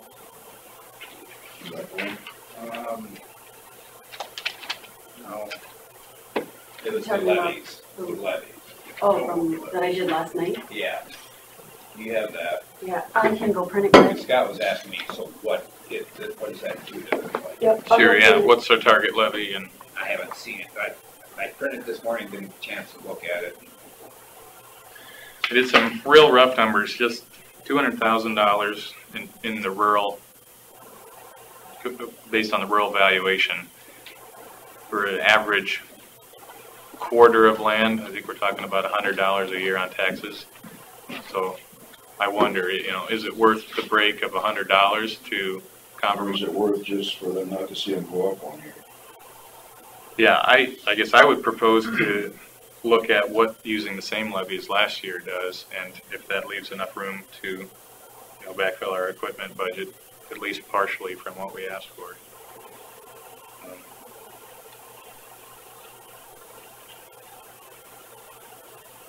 I think the farmers appreciate, like you said. It's been worse in the past than what we're still catching up to. Yeah. I don't think we're the only county doing that. I mean, according to other people, they say that they buy our equipment off the auctions. Yeah, well, I haven't seen that from our auctions, and as you know, we do paint and kind of rejuvenate our equipment. I'm guessing that came about. I'm guessing Freeboard equipment or Freeboard construction bought it, and that might be where some of it came from. Yeah, that could be a private individual that probably does some township work or something like that. So they have gone up to Minnesota to do township work. And I've talked to people that have talked to Worth County and Hancock County and whoever they're talking to, whether they're right or wrong or whatever, it just says that the Winnebago County's got much better equipment than what they got. Whether that's true or not, I guess So what was it Worth County did? It may look better. No, but you get up and they're look at the odometer. Worth County do a bunch of them just recently? They have a very strange equipment purchasing program over there. They pretty much let it all go old, and then they bond for a big equipment purchase, and then pay that off over the next however many years, and start over. So those counties that you referenced, Bill, don't do the construction that we do. No, but a maintainer and a truck aren't necessarily part of that construction. Yeah. No, but there's a lot of things that are that dictate what we need to buy that takes away from the maintainer and truck purchases. Yeah, and we can find all that information if we want. I mean, it's all available. It's out there. I don't think they could argue the fact that we've had to become a lot more efficient over the years too. You know, it goes on and on and on, but we've. Yeah, and that's one of the justifications I use is that, you know, if you've got good reliable equipment, you're more efficient with your labor force that's running it. There is a truth to that. But we've also gotten way more efficient equipment wise. When we did the cuts years ago and eliminated some routes, was it 2 routes we eliminated or 1 route? Just 1. Well, over the years, we've done a lot more than that. Recently, like 3. I've talked to several guys that would be perfectly happy with cutting, the staffing in the whole county 30% and getting rid of 30% of the equipment, and they're more than happy to wait an extra day or 2 to get their snow removed from their road. Yeah, till that day, I'm sure. Right, yeah, sounds easy. Well, you know, nowadays, you know, unless you're living on an acreage and working in Winnebago or something, most farmers have got good enough equipment to get themselves out if they want to. So. Yeah. I think, you know, if they looked at their tax bill and found out how it's broken up, I think they'd find that they get pretty good bang for their buck as a service as to compared to, you know, paying a plumber to come out and work on your well or, you know, paying for a building contract or whatever. They have pretty good efficient service for what they have to pay. You know, like I said, I think that if I hear the most about bridge replacements and getting rid of the timber bridge, the posted bridges that keep them from driving straight from their field to the bins. And we've been doing a really nice job of that here. No intention of cutting any of that. Yeah. I look at cutting equipment kind of like cutting rock. You know, think about if you had $100,000 less dollars on rock to spend, what would you do? You'd short all the roads, and then you'd have soft roads that you'd have to eventually double up on. And the old equipment may not even break down, you know, like what you're saying, in a year. And you can still use the old equipment to get done. If you cut the rock, you can't do whatever you were going to do. But with the old equipment, you can still do it. It just may break. And the new ones may break. I mean, that's not very Well, the whole thing is we can't just look at 1 year. Because once that goes away, it doesn't come back the following year. It doesn't come back the year after the following year. It doesn't come back for many years. And we saw that, you know, through the budget appeal. It wasn't like all of a sudden when that budget appeal was over, we were back to normal tax actions, because it doesn't work that way. We all know that. I mean, we won't come up next year and ask for 200,000 back plus an increase, and you guys say, oh, yeah, okay, no problem. Farming's good. You know that it won't be that way. The farming is better, and I can't say that I wouldn't think that way. Well, I think like what It Scott, hasn't happened in the past, and we've got a fair amount of experience. like what Scott said, I think we can live with the cut, but how about something reasonable? 200,000 just seems like it's not a huge number. It's not as simple as just taking. And the perception out in the public is that you guys have got good enough equipment. Well, I mean, you've seen our equipment, you've seen the data. We gotta make sound decisions based on the numbers we know, not necessarily perceptions. I can give you whatever you need to bring to those people and give them a. I was working on my blade pickup last night. It's an old thing with 170,000 miles on it and all that. I mean, I know what it's like. Yeah, we have those pickups too. Yeah. And somehow I get by it. Yeah. Don't have any trucks over 200,000 miles anymore, but boy, we got quite a few close. One vehicle I got left worth less than 160,000 on it is my blue pickup and the manifold gaskets out of that. Yeah, personally, I do the same. You know that. You've seen my rusty pickup in the parking lot. But I also pay for a repair every time I take it in for an oil change. Yeah, well, I do all my own repairs. That's why it's not fixed. Squeeze it in. Yeah, and you know our mechanics do all our own repairs too, but they don't have a minute to spare. I don't either, that's why it's not fixed. Right, and that's why we have equipment that doesn't get You fixed guys right away gotta too. get yours fixed, So- or if you guys can't do it yourselves, you have to hire someone. Well, that's what I wanna know, that's what. And in theory, But then, okay, it's so in the let's budget. look, Let me To write hire this it down. done, or repairs is in the budget. I think we had 5,000 in there for contracted services for repairs, it's not much. will you go and So you guys write the do report for rear ends and transmissions and that stuff yourself. Some of it, So, as far as I know, yeah. Transmissions, we take them out. you take them out, take them over, swap it out, you put another one Oh, back it in. is, okay. Take that one and then. Yeah, I don't think I would overhaul them, but I overhaul my own Yes, engine. go back to 18. Gotcha. We do farm out the machine. Evaluation. But I was like, well, my rear ends, I didn't rebuild them, I took them out and swapped them out for ones that were rebuilt already. I mean, not much.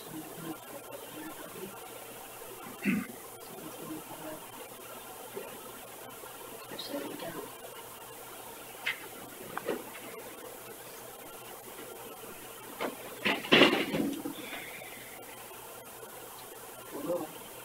Yeah, rural valuations went down. And general basic. Well,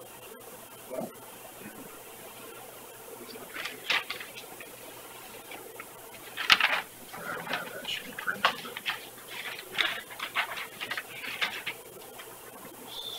The road services, that went up, $40,000 with the same levy. Same numbers I got, where'd I get those from? I don't have that. So real valuations went down. How much in last year's evaluate? Last year's down was to at 20,176 less. No. Just 100,000. 3/8. Yeah, 755 is the same. Oh, no. 775 here. Oh, sorry. Yeah, yep, $20 sorry. million. rural valuation went down 20 million. What, Yeah, look at it this way. what are you looking at?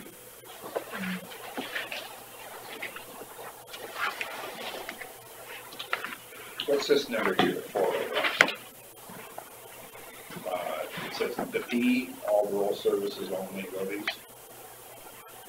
The 401 number, what is that? 401. Well, here it's 401 by 2040. That under, 401. yeah, I know you can't see me. All rural services only levies. yeah, it's under This the is 19, line this is B. 20. Oh, Got okay, them so, backwards. yeah, sorry, I was in,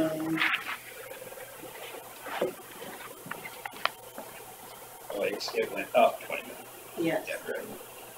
No, actually, we're, okay, so So what's the 401? rural basic is the 401 number. Yeah, That's rural basic. right. And it did what? What was it before? It was 388, 148, 1717, sorry. So a change of 13 million up.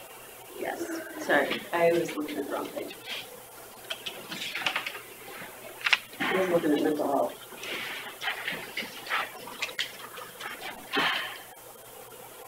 We don't wanna go there. No,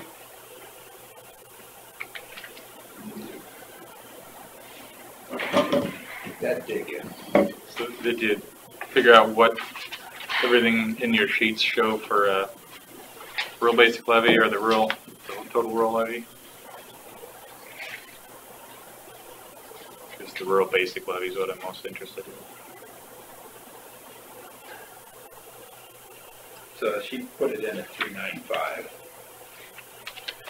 Okay, which, that's just preliminary, okay? We just wanted the number to look at. fair enough. So last year's levy was 4.47721.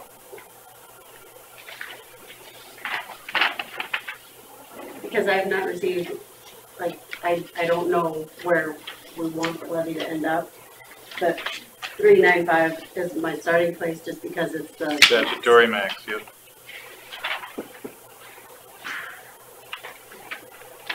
And so if we left it at that at this point, we don't, the ending fund balance would be with everything the way it is at this moment, the ending fund balance would be 288,000, which is. What is the expense to revenue difference? So expenditures,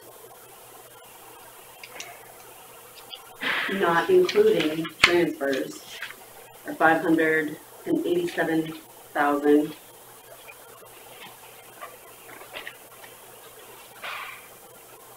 I guess I'm looking for probably total, including transfers, everything that comes out and in, rural basic.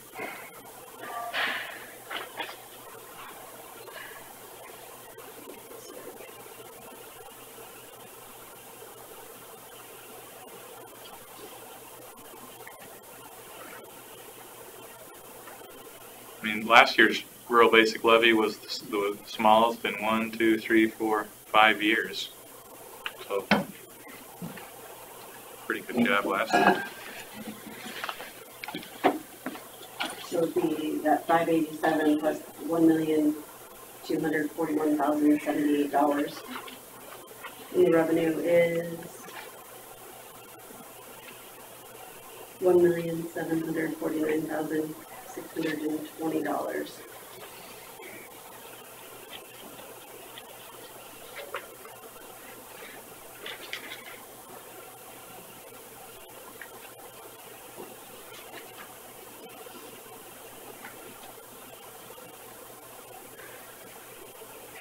And that doesn't include any balances.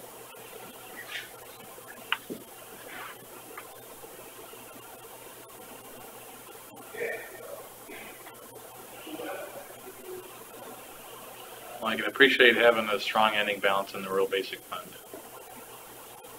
I do realize that's important.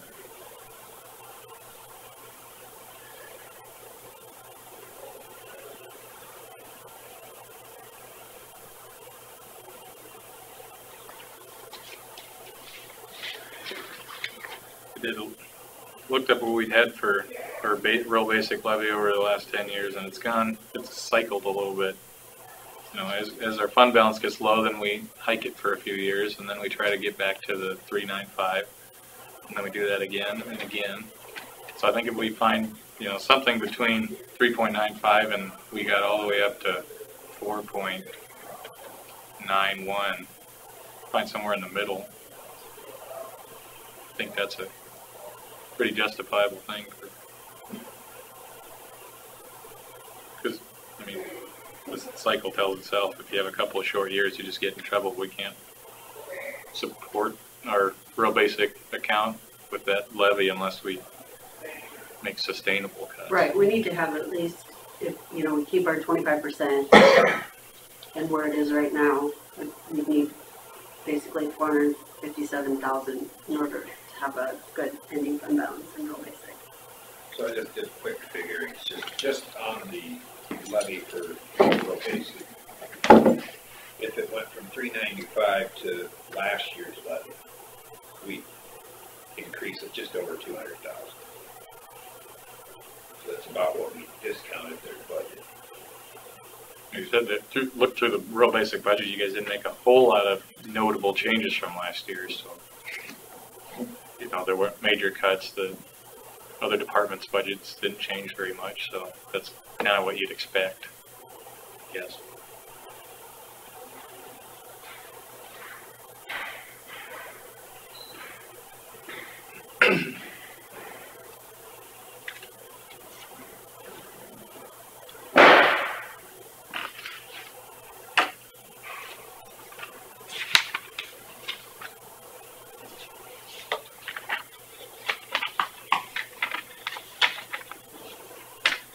So is the only number to look at the one we're talking about then, the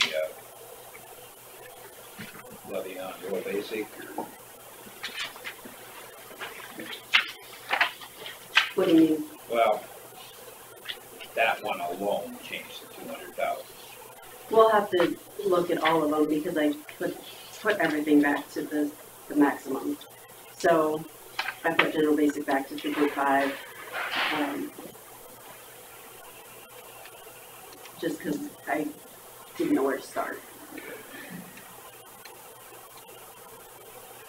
How did general basic affect their budget?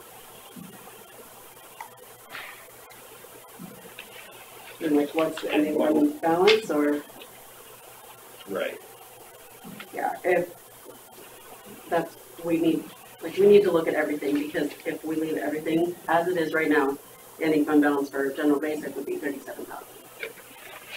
So that doesn't look either, but like I said, it's a starting spot.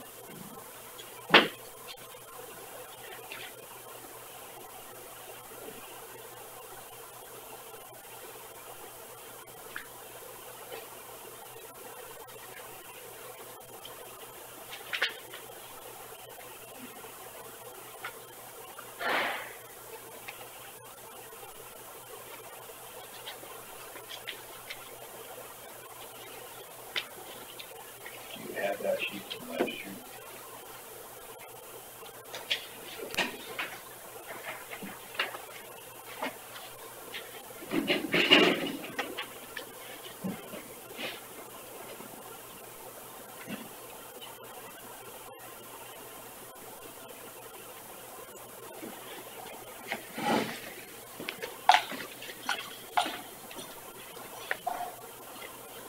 And if we did the 25% of expenditures on the general basic, we should have $869,000 for the ending balance.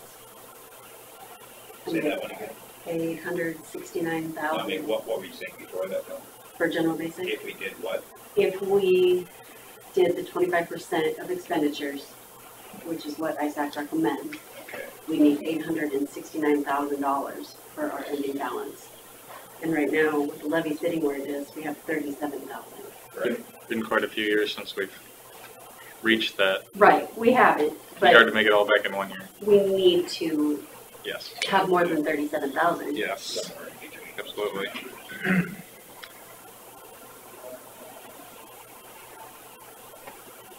Does that include what we proposed in general basic This account? number from last year times. No, that, I took that out. Ends up being this 27. That's where so last year. I was looking at actual per in that respect. So we would take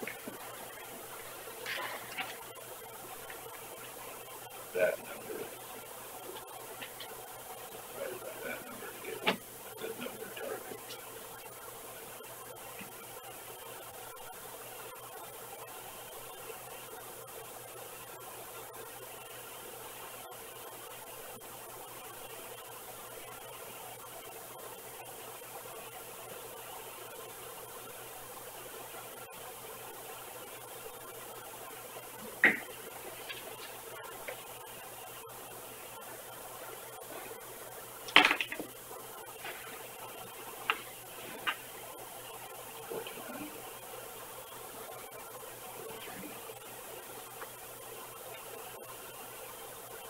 I'm just playing with numbers here.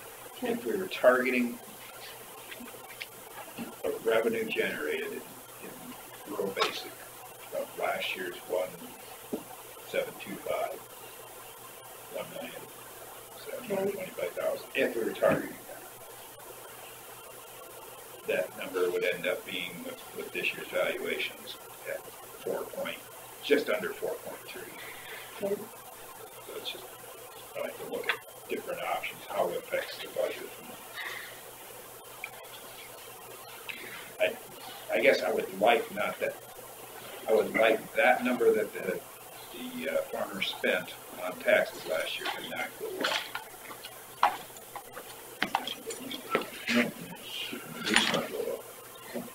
Sure. It's less than last year's levy on this year's valuations, but not by a lot. Sure. You're trying to generate the same amount of taxes by a little bit lower levy, but a little bit higher valuations. Right. It'd be nice if we can cut it a little more, but what do you think in your budget would be reasonable cut? $2? Reasonable cut. I think that 50,000, we can move things around. Like, you know, every year we budget a bit conservatively to account for things like bad snow years and all that. So we do plan to have a little bit in excess to carry over for the next year, which wouldn't have that luxury. Make those areas tighter is what it's going to be. That's what I would say. Yep, makes each individual line item tighter. We want to try and target that, see what it looks like. Instead of 200, go to 50 and see if we can manage. That would be... Whatever can keep us in... It's not just about us, we truly think that the farmers need some type of perspective. When I say us, I mean the county. Yeah. And everybody who pays taxes. That number cannot go up or even go down. So, what was it? What number would we need? If they had their budget cut 50,000, what number would we need in that role to accommodate that? Well, it'd be 400,000 is what they had 450 is what they requested. So it'd be 400. But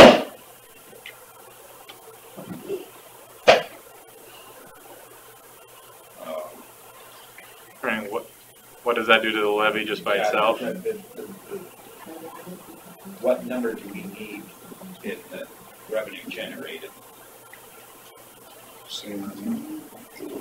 Because everybody else gets out of there too. And it's possible to say number is negative.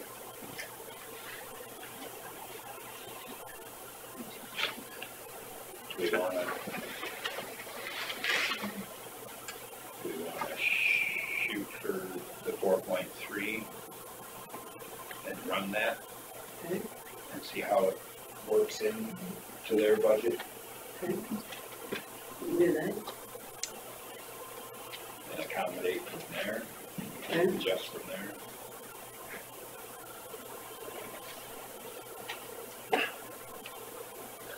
I should remember my Department of Management transfers. At least you have them. Try Downside. It's made to see these people. They say the most hackable passwords and they list them, you know, it's like 1, 2, 3, 4.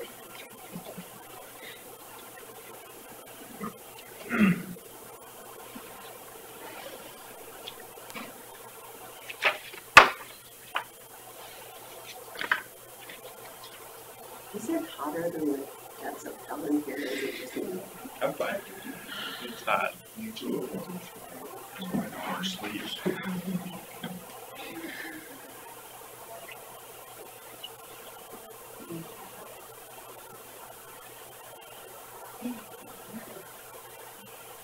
don't want to work close today, so I figure she'd have to open the window. I have to suffer.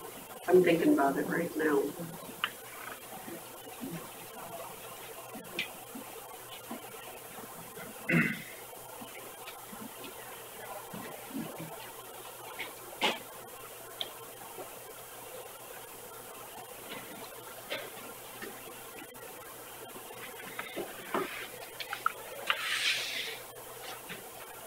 I didn't realize I can't figure it out.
Yeah, Terry, what is your kind of a loose agenda for budget discussions today, or you got other specific things to go through?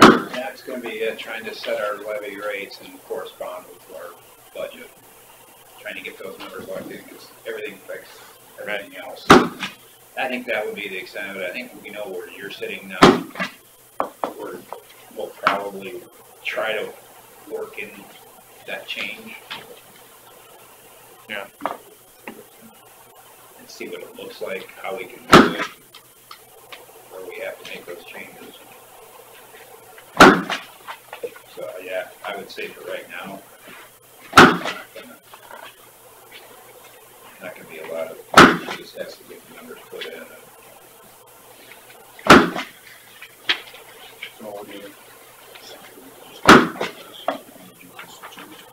The other thing we'd probably discuss is how early retirement's gonna affect our budget. Yeah, that's, What changes we have to make to accommodate that. What kind of a gap we probably anticipate. I mean, are you looking for justification? I think we've proven that. In your case, it seems to pencil out. And it's, every decision is your discretion? Not on an individual. Our discretion is the policy for that year. Yeah, the policy for that year and how many. It was under some speculating that we couldn't change it without being sued by the people from the past. Mm-hmm. But now it sounds like we can do whatever we want every year as far as. Right now, we're not looking to change it because we've already accounted for what we wanted. okay. So you're saying if you decide to offer it, that it will be awarded on a first come, first served basis and. Right. That all the people, yours is gonna be probably a positive. And if all the people's put together isn't, you know, then we gotta look at whether we're gonna do it. Or where we draw it. Yeah. Going through the numbers, year one's usually a wash. Yeah. And then the savings accumulate over time. After that.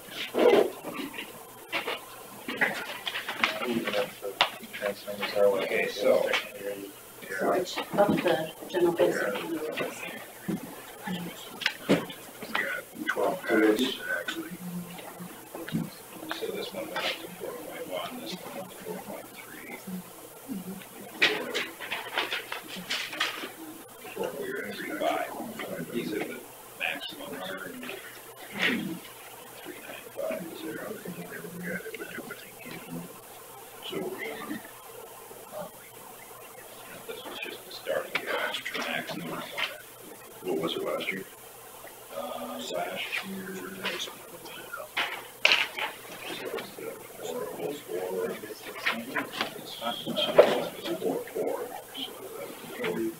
This one, before the all set up with the contract. I think it's just started from lower and evaluation. Each 6 level basic is down. Yeah. So if the base in here, last year is okay. Another 110,000. Never started slightly lower. Did they have a workman's contract? 11,000. No, I don't know. I was just wondering, because I'm sure that. You know, if you try to find somebody that listens to everything, that's a problem. somebody just told me that.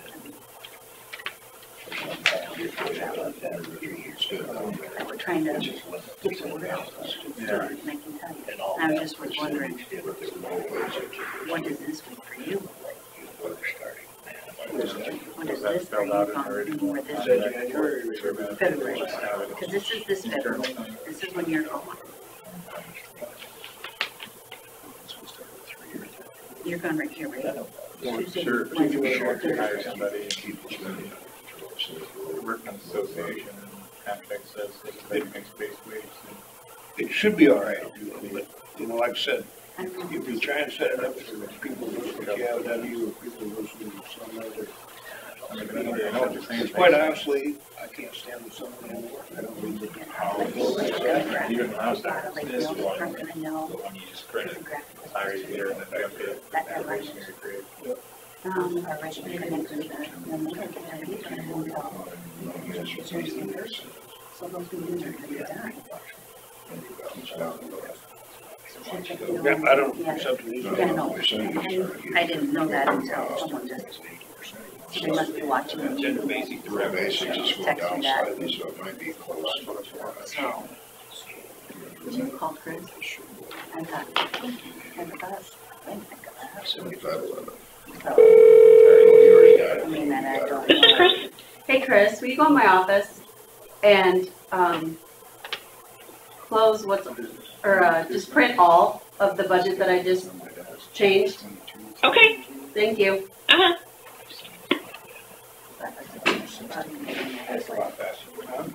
Oh, no, yeah, I didn't look at it. I don't realize, I know they have to have it done by March. So you can cut off $3, $6.20. 3 weeks back to down, 1 more week.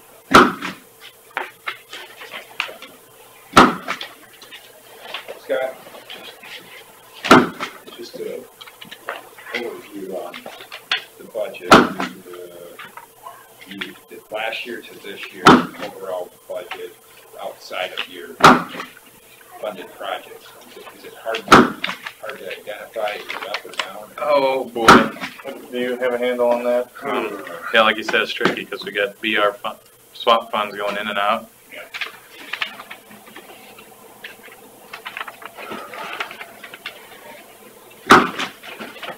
Because that affects how we look at our numbers.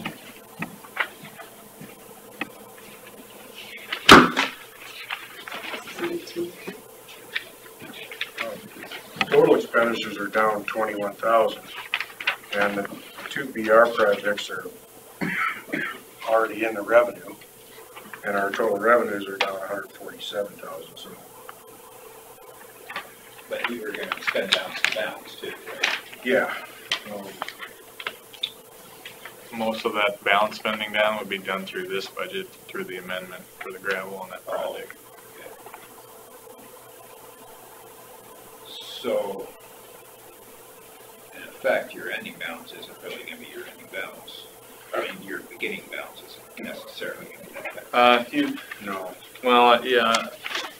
The balance, our beginning balance, July 1st, 19, after the amendment that we're working on is gonna be 568,000.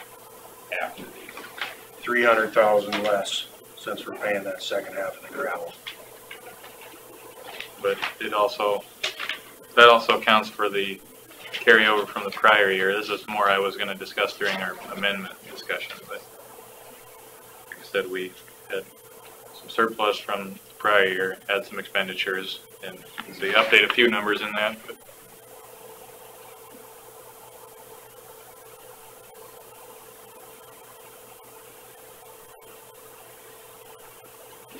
So what's your beginning balance for 20? Fiscal year 20? 568. And that's after the amendment. 568, 403. Yep.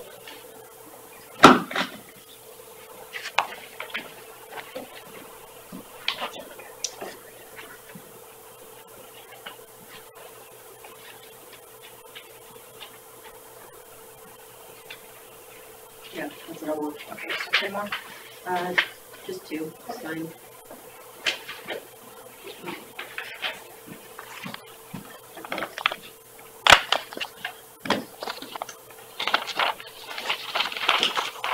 So that's what those levies will do, the ending balance.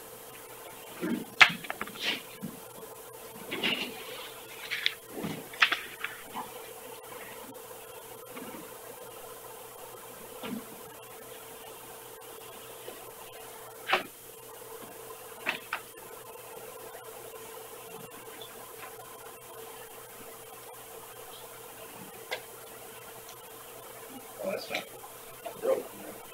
Is the general basic still pretty low? It'll be low for what they say it should be. That should be a minimum, you said? Well, it's, That's the max. that's what, like, people They shoot target. for is That's 25% what of your they expenditures. recommend. Yes. So we'd have to raise general basic to get up to that. What about the rural basic? What did I say, 400 and,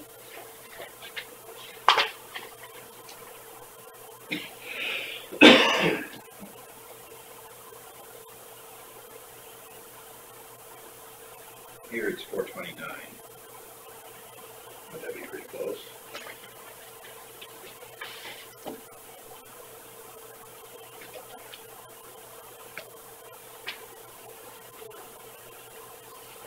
Well, you're just taking the, say, the 1.7 million or so. It's 11. Times the 25%. So that's pretty close right there. 457, It's just 103. Just a little under, which is tolerable. So it looks like to me that the general basic should probably have to go a little more, Well, or are we okay? what did I have it at, 3? 395. I mean, last year we ended with 195, so if we can increase it by that, that would be probably a We'll good, be okay at 4.1. a good,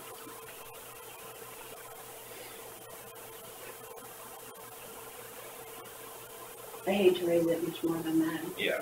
No, then like you say, double their, they're in double their. Any balance by doing that. So it's probably not a bad place to be right there. What do you think? I mean, they don't increase taxes by, 110 on general basic rate, mhm. dropping by 11,000. 11,000 on rural basic.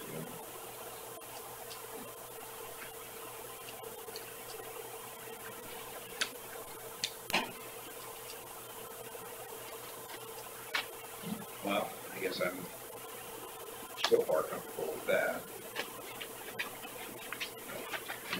I want to know how that affects their, so their ending balance within their budget they submitted. Well, Well, and that still has if they all take, that money in it. or if they take their 50,000 out, Then that balance goes up. then Well, no, because we'll have 39 left. we'll have to add expenditures of, what, 200, or 150,000 to that, so that'll take that down. The ending, there's the constraint. I'm not following. If we add back in your 100 and whatever of expenditures, that'll take the ending fund balance down. Yes, you didn't add those back. You didn't add that in. I haven't had. I just thought maybe it was as easy as going back and doing it. No, it's many, many, many steps, and Well, I apologize. Oh, so I'm trying to understand what step we're at. all I did was change the levies. That's, so, Okay, so off the cuff figuring, their balance would go down by 150,000. You know, they were gonna spend their fund balance down anyway. Well, to be clear, we're talking about money we spend directly from rural basic. This doesn't make it into the secondary road fund as a transfer like that. Right. 1.2 million. So this would affect the rural basic ending fund balance, not secondary road fund right. ending balance.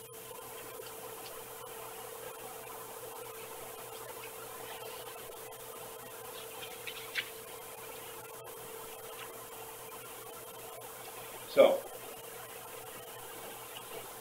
repairs in the courthouse, we discussed, we'll probably end up having to bond for it. Do we need to account for expenses with that project? I have that all in here.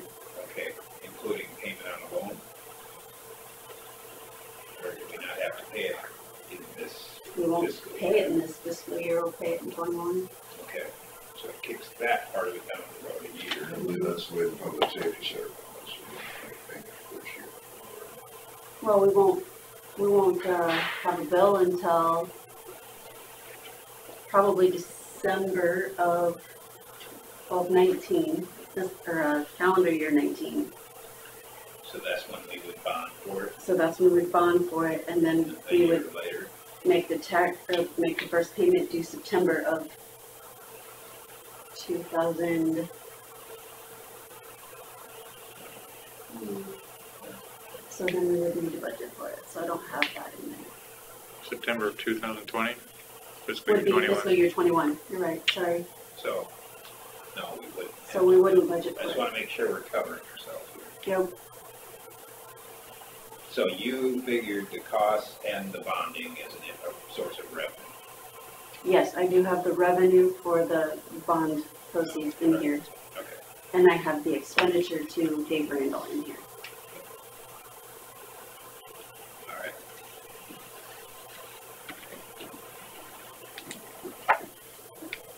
So that the next budget year, we'll figure out how they're gonna pay for that.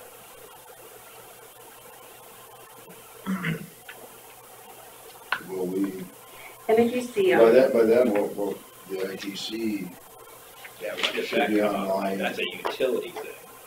That's under our utility. But I mean, in the whole budget, it's, if you look at the very last page, that's where we do all our loan, that's where we,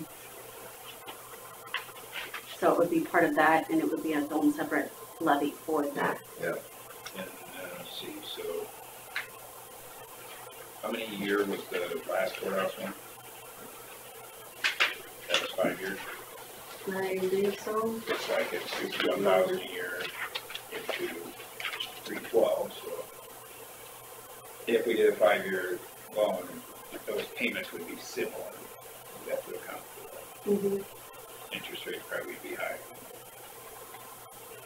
It's not a lot. I think our interest rate right now is at 4.4. Everything's gone up since then. Mm-hmm.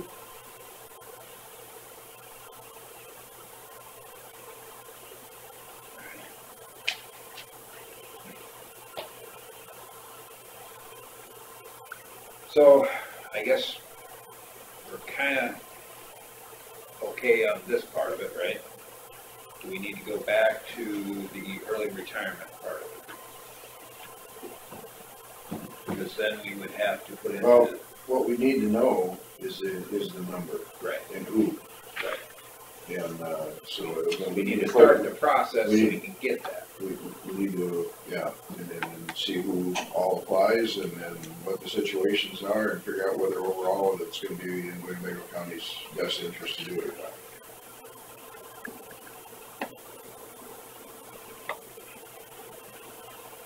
So are you good with the way we presented it? That document we looked at earlier? Which one? The same one as last year, only updated. Oh, no.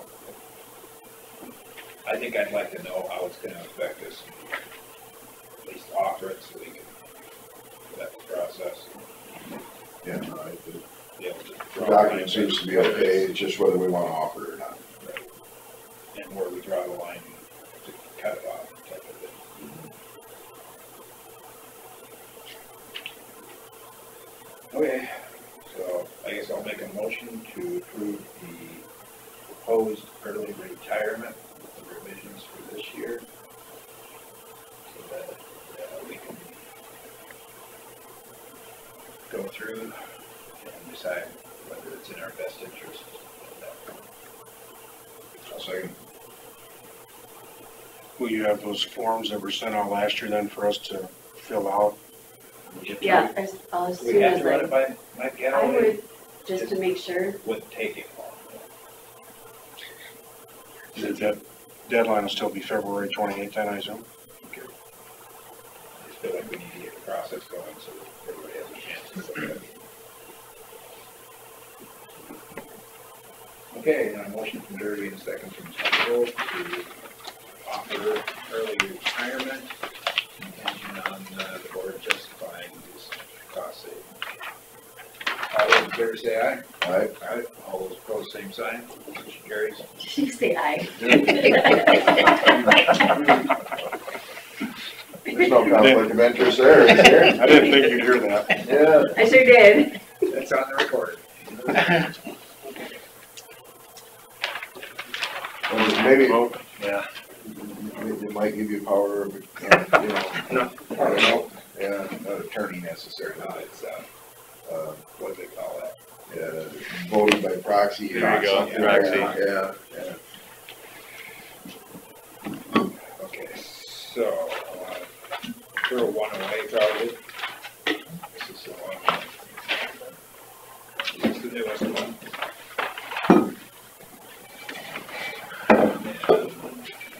So I would assume that you want, how do you want me to put this in the system? What do you think, Doug? How do you want to write up the? Instead of a 200,000 decrease, we're going 50,000 decrease, but Do you want it decreased out of sand or new equipment? It doesn't really make any difference. We don't follow that typically anyway. Kind of depends on need, so take it off the rock for now. Or if it looks better to you guys, take it off the equipment. It really doesn't I matter. was gonna say, Yeah, once they're listening on YouTube, it'll look better off the other. yeah, there you go. Then they'll know that it doesn't make any difference if they're listening. Yeah.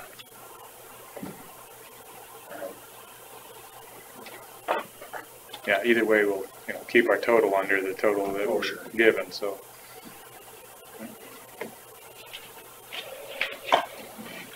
Thanks. Yeah, thank you. You guys later. good thing we didn't have conference board today. It starts now, doesn't it? Yeah.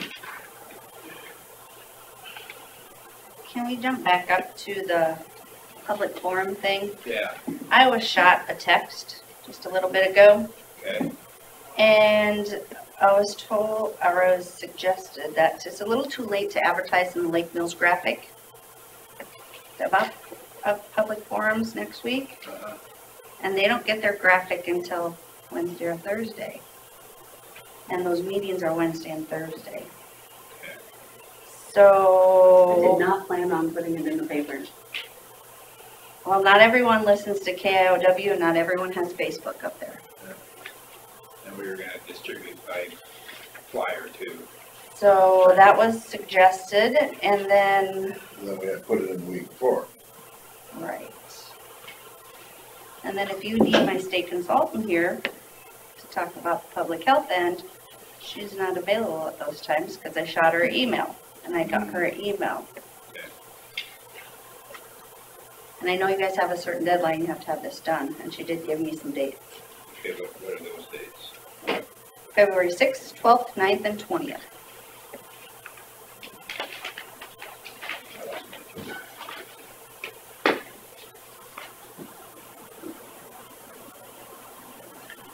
February 6th, 12th, 19th, and 20th, excuse me, I misspoke. February 6th. 6th, the 12th, the 19th, or the 20th. Kind of correlates with Dave where he can't be there on, you know, there's certain days they kind of. That's right, because that's still before, then you can still get it. And then that gives us time to get what you would like us to gather also. February 6th, 19th. 12th, 19th, and 20th. I'm trying to think like ball games and stuff. 12th is on a Tuesday. I don't know if our ball games start tournaments soon. Not quite yet. They started in February, but it's towards the end of, middle of February, yeah. Tuesdays don't work for me. You get too late, now we're gonna get into Lent on a Wednesday night.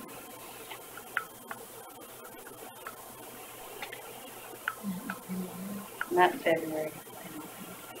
We could do February 6th, but that's about the only date that, because otherwise the budget's done.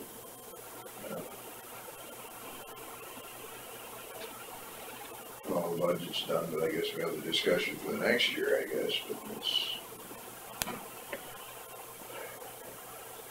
I have to have the budget to the paper for public hearing on the 12th. February? of March. Budget hearing will be the 12th of March. And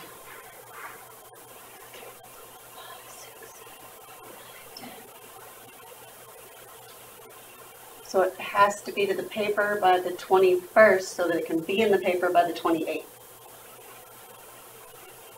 So the 19th, that's our last meeting, we can change anything. If I'm changing stuff on the 19th, I'm not gonna be happy. I think February 6th is the only day that really will work. If we. If that's all we got, that's all we got. I'm sorry, Dave. Well, why can't we do like one time and one that he can be at? I mean, because we're just updating for you, right? Because you're mainly talking mental health and public health, correct? Where the challenges are. Right, where the challenges are, correct? Maybe we could do one at 4:30 here and do one at 6:30 in Thompson. On the 6th? As long as we can get there on time. Or do 7 then, you know, or, I don't know, I just. Yeah, well, that's, we'll go on the same day and. That time Same of day year- and have it. That time of year should be daylight enough, I think. And that way she's only gotta come once. Probably better that way. Yeah. And then we can get what you would like us to gather on our end for the public health part. Well, I guess the options would be is what services, what are you mandated to do? Here's what we're mandated to do, this is what we're doing, this is what the budget would look like if we cut out everything we don't need to do. You know, I mean, Hancock doesn't provide a lot of that, from what I understand. Now, am I saying that's what I want? No, not necessarily, just maybe what is in the cards budget-wise, and we have to decide whether we're gonna continue this and raise taxes for it, or limit what we do like other counties do. There's an overall cost of those services, but then there's a actual cost versus, because not all that gets reimbursed. And then there's a, you know, there's a hidden benefit to it all too, that most people who don't have need services don't understand. They don't want to pay for it because they don't need it. Until they need it, then they want someone else to pay for it. So it goes.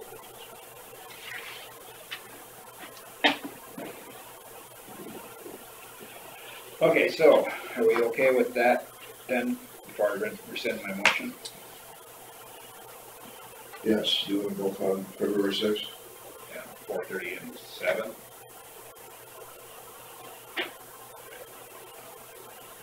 Sixth was Well, and this is only if both places are available. Right. Yeah. You know, we don't know that day either. Yeah, maybe we can do them then, we just have to know what location, I guess. We may have to switch our location of meeting. Maybe we had to, if we have it. Yeah, this is probably, maybe. Well, we also offer that, let's see, the 6th is on what day? Wednesday. Wednesday. We also offer the Tuesday before that at this meeting. We're gonna discuss it, and that'll be our warm-up. We'll start here. I don't know that Erin People who has can't to make it be Wednesday here. night For can that. come here at 9 o'clock. If she's available, fine. If not, that'd be our warm-up, so we're Do it on the 5th, put that on the agenda. right. That will be a public forum there. Should we do that at 10 o'clock? So our meeting's over, or? So we don't have anything else going on then. Okay, I'll double check, but. Keep on. So the 4:30s in Forest City. Yeah, we'll just do it general until we figure out what's available. Right? Okay, so I'll make a motion to rescind my previous motion on setting public forums. I'll second it. A motion from Derby and a second from Jensvold to rescind the previous motion of setting public forums. All those in favor say aye. Aye. Aye. All those opposed, same sign. You wanna make the next motion? I just thought it would make sure. And I'll make a motion to set the dates for the public forum, or the date for the public forum for, are we including the day before?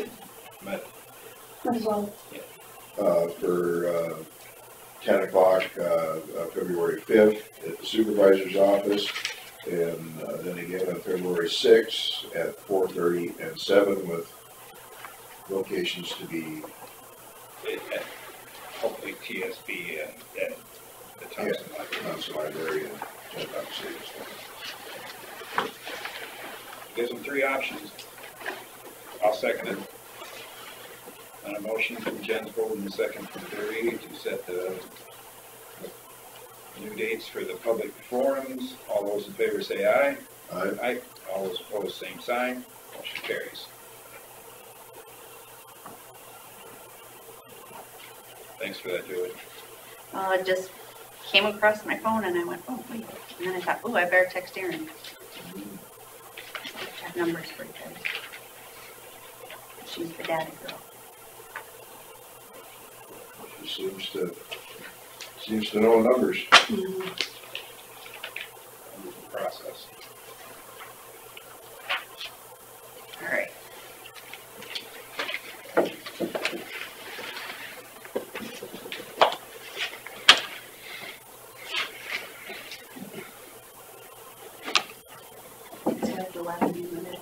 Say again? You're really not. I am. Hard to believe you're sorry when you laughed about it. I know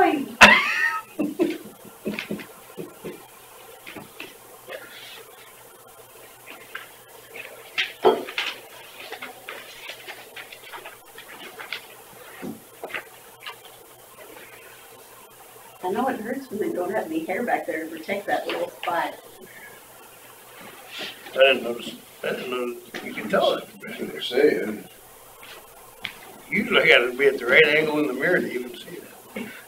You don't have any hair back That I there. don't have any hair. Are you guys still discussing budgets? Yeah. Yeah, we Okay. did. Yeah. Well, I just want to see what you guys have for my revenue. When I got the sheets printed from Carla, my revenue had changed from what I submitted to Carla. Okay. So it's about a 12,000. It's not a big amount, but yet I'm just wondering how, when I submit my budget, how those numbers can change Well. in my is that the old revenue. Rate, right? Is that at the minimum rate or the maximum rate? I don't know. We were talking, she's talking about the blue sheets, the revenue. Yeah, my revenue just for me in my Right, office. But that was. What? Yeah, you can go. Yeah, come again. What levy rate were you using when you did the, revenue? yeah, the last time, right? When I submitted my budget Yeah. to Carla for my revenue and my expenditures, they should go in to be reported that way. Yeah. I didn't change anything on my revenue, but when I got the new sheets and Carla asked us to look at them, my revenue was changed. I always was understood that the revenue goes in low, your expenditures go high. And some of the areas that changed, I didn't authorize that change.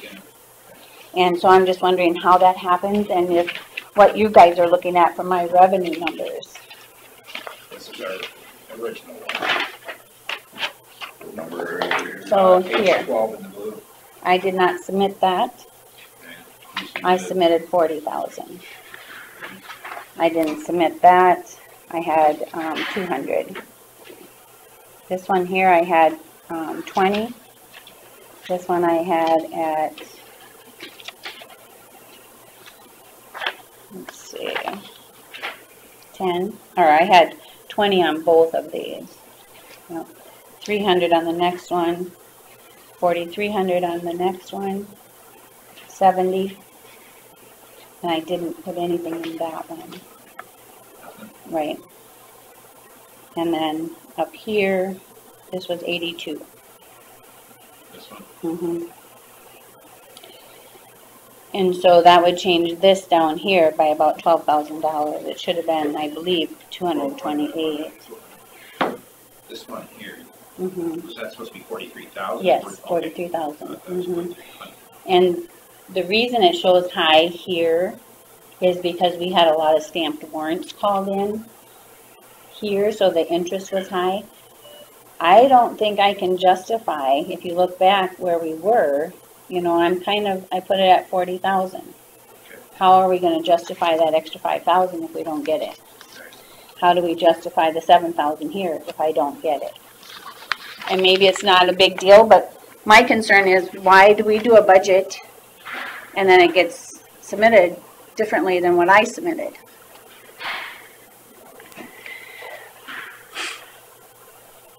Because I changed it. I don't know, I was entering stuff and I was looking at the was gonna say, 59,000 versus 40,000. I don't remember making any decision to change any of it. Pardon? I don't think we made it. I did it because I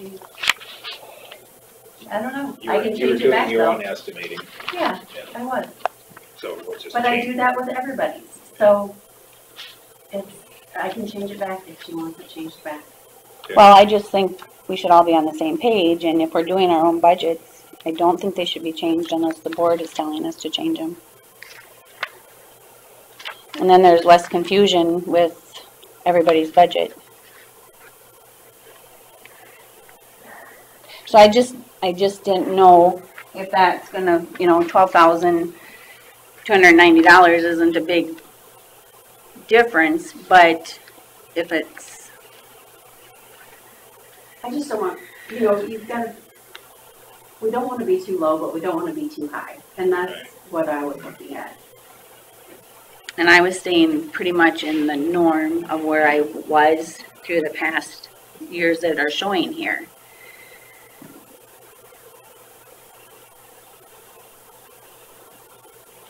And I suppose if we're way over, you can do a budget amendment for that too and put more revenue in, or can't you do that? Okay, so it's better to have more revenue than less. How does that work if you have less revenue than you projected? Revenue, like some counties don't even budget revenue. Yeah, I was gonna say, it just- really wouldn't, in a sense, matter. But it's a good way to look at, you know, Yeah, it's how we nice. pay for things. I'll have to say, it's nice to look at it. I Mhm. mean, 'cause you, Other counties, take their actuals from the previous year and just move them over.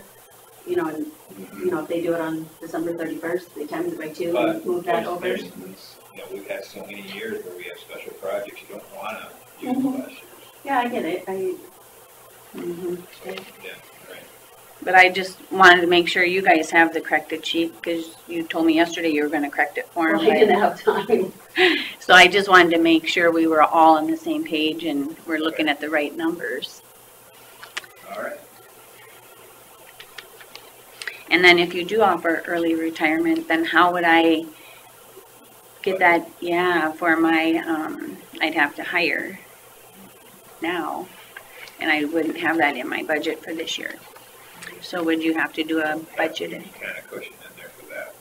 No, I don't know. you have to Probably hire not. now to train them in before, by the How time. long would you have to hire? Right after the 1st of March, you're thinking?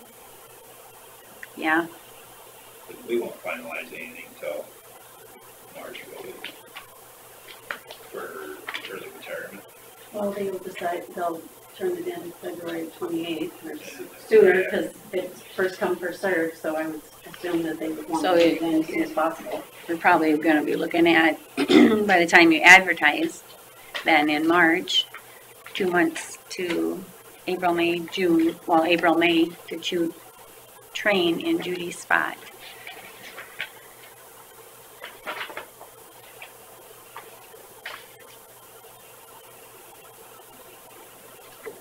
But I was just wondering too, you know, then how do you do a budget amendment for that, for, yeah. Do you And have I the might- actuals for what was budgeted for 2018, Carrie? Do you have your 2018 down here? Yeah, oh, yeah. Well, the actuals for 18, The proof for 18. I have 18, I don't think I have 19 for some reason.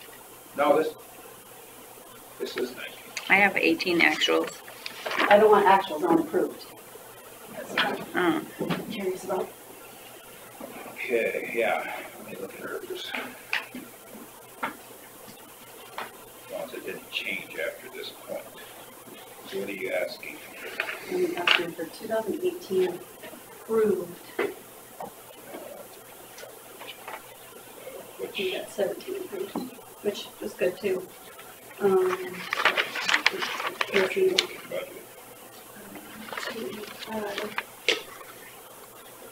So like in 17, what we budgeted was, what'd you say, did I say 285? Well, what they actually spent was 257.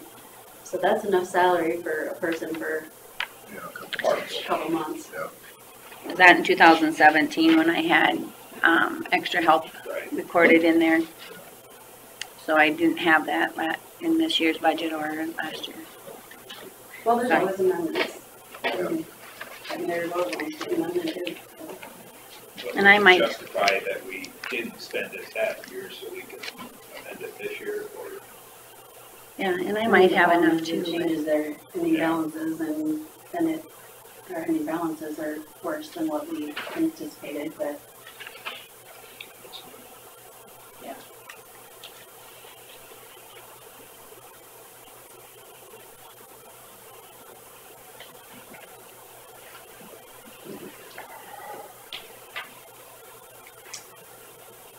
Yeah, that was just under general basics if you were looking at.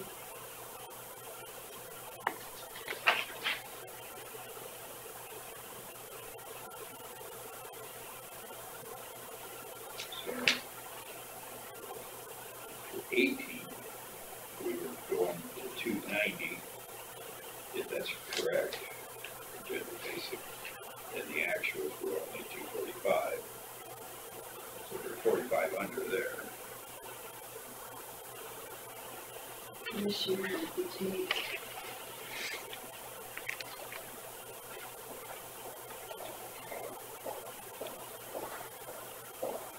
You're about on track for the same thing there, but I mean, do you have more expenses at the end or at the beginning? I have probably more at the end, but it's probably about the same from year to year.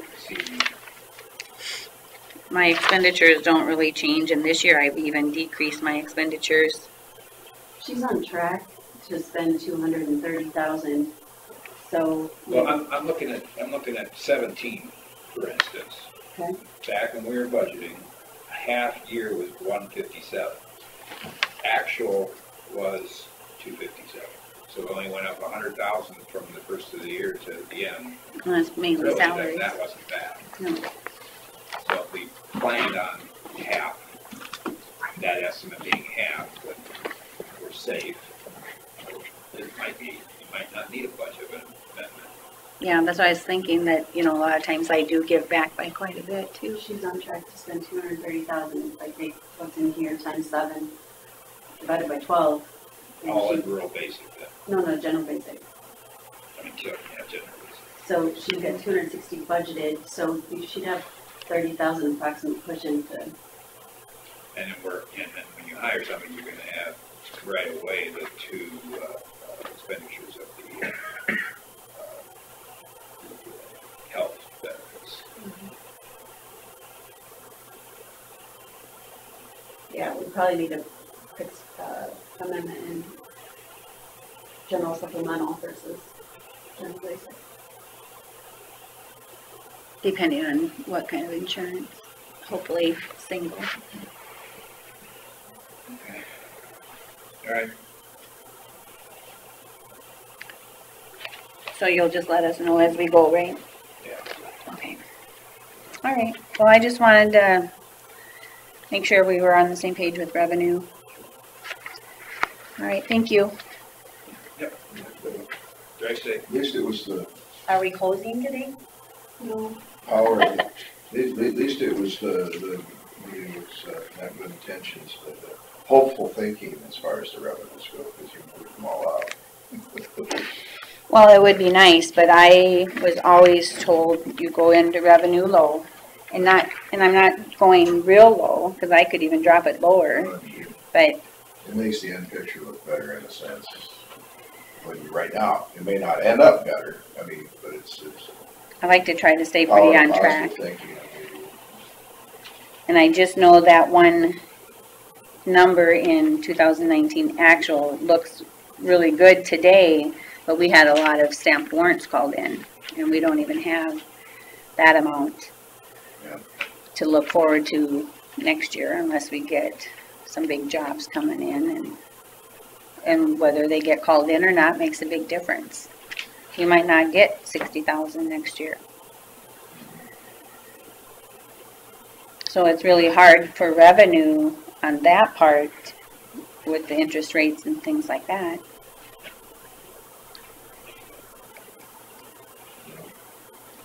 Yeah, like in 17, we went over budget overall by $600,000. I did? No, overall. As Oh, a county, okay. we're over budget $600,000.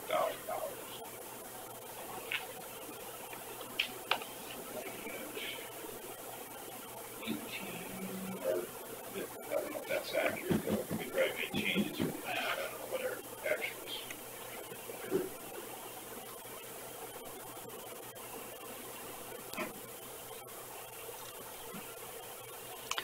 And was that with the correct beginning balances that we were over that much, or? It's just showing Yeah. actual expenses versus what the actual budget was. Okay. That was probably one of those years we had a lot of amendments. Mm-hmm. Some of it was passed through, some of it wasn't. So, it was courthouse. Yeah, part of it, there was 360,000 was because we didn't have the check from the USDA yet. Mm-hmm. That was that transition year we struggled with. We had to go into the next fiscal year. There's half of it right there.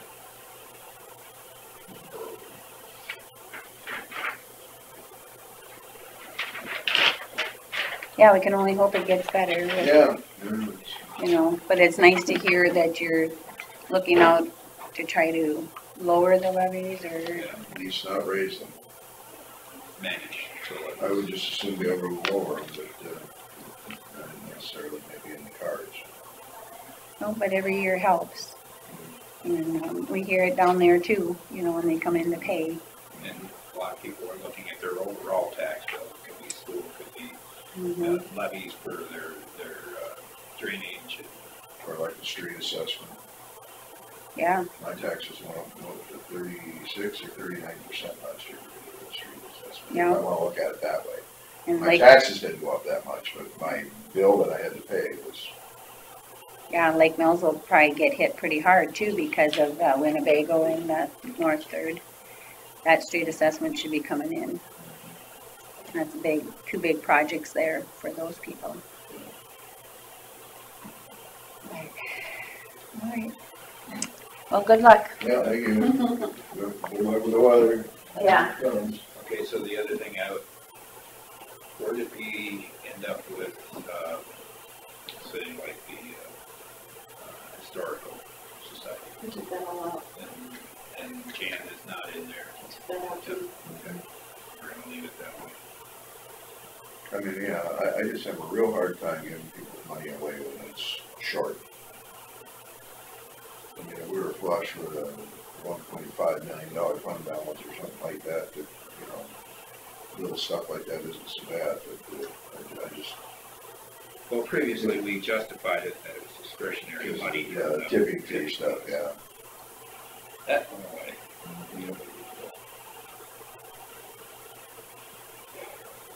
So is that all we have for budget discussion? I think so.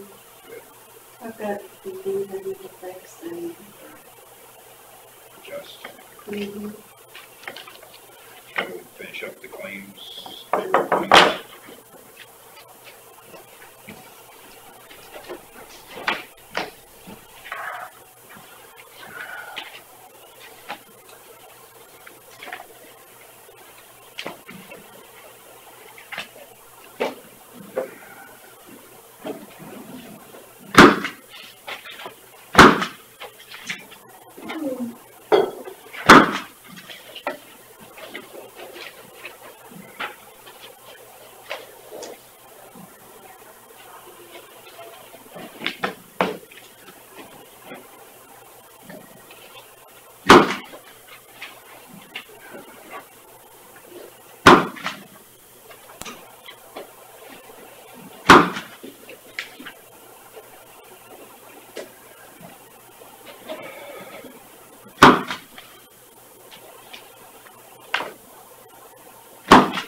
Sally, if she closes early, just bring my dad up here. Oh, sorry. The door. He could be entertained up here. Yeah.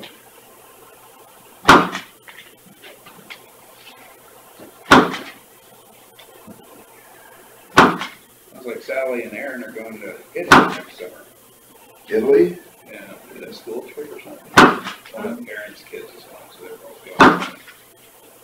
She had to get her passport.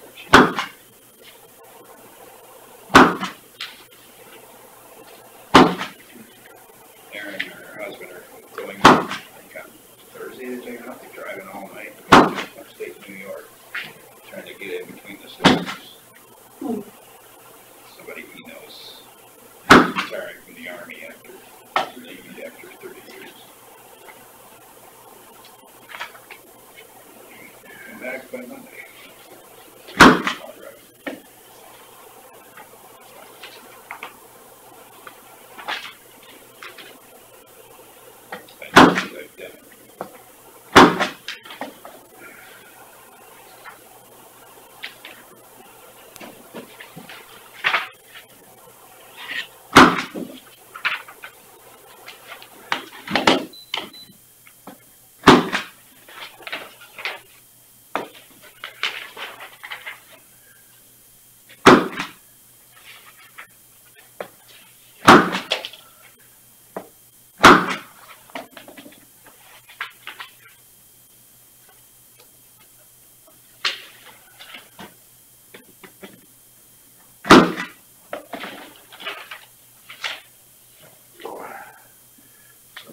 Nasty cold Friday morning, huh?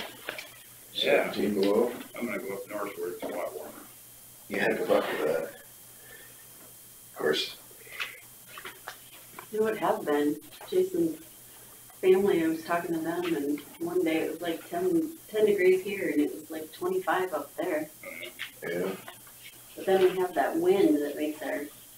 Yeah, they don't have the wind chill like they do here. No. You got nothing but trees and crooked roads. Stop the wind. Sure do. Good protected areas to take little girls to. Sad state of affairs. You know. At least they found her. Yes. Alive. She found us. Yeah. Doesn't sound like you hit her too secure. Just Yeah, basically terrified. Just had her under the bed. And there was something sitting on top of it, barbells or something. Yeah. Yeah. Surprised she was there that long. There's, you know, when I saw the name, I'm like, there was somebody from Lakota that graduated the same year I was, who has, his first name was the same middle name and of course the same last name. I'm like, gee, this could be his kid. Because he lives out that way somewhere. At least I think he does. But they say his parents were divorced. He kind of ended up at the house after divorce or something. Oh, was that right? His parents moved out and he got the house? But they abandoned it or something, I don't know. I used to have heard that.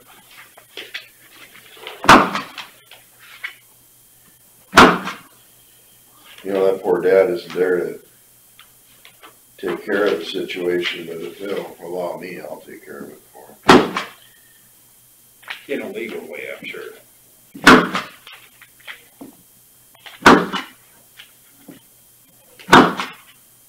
Yeah,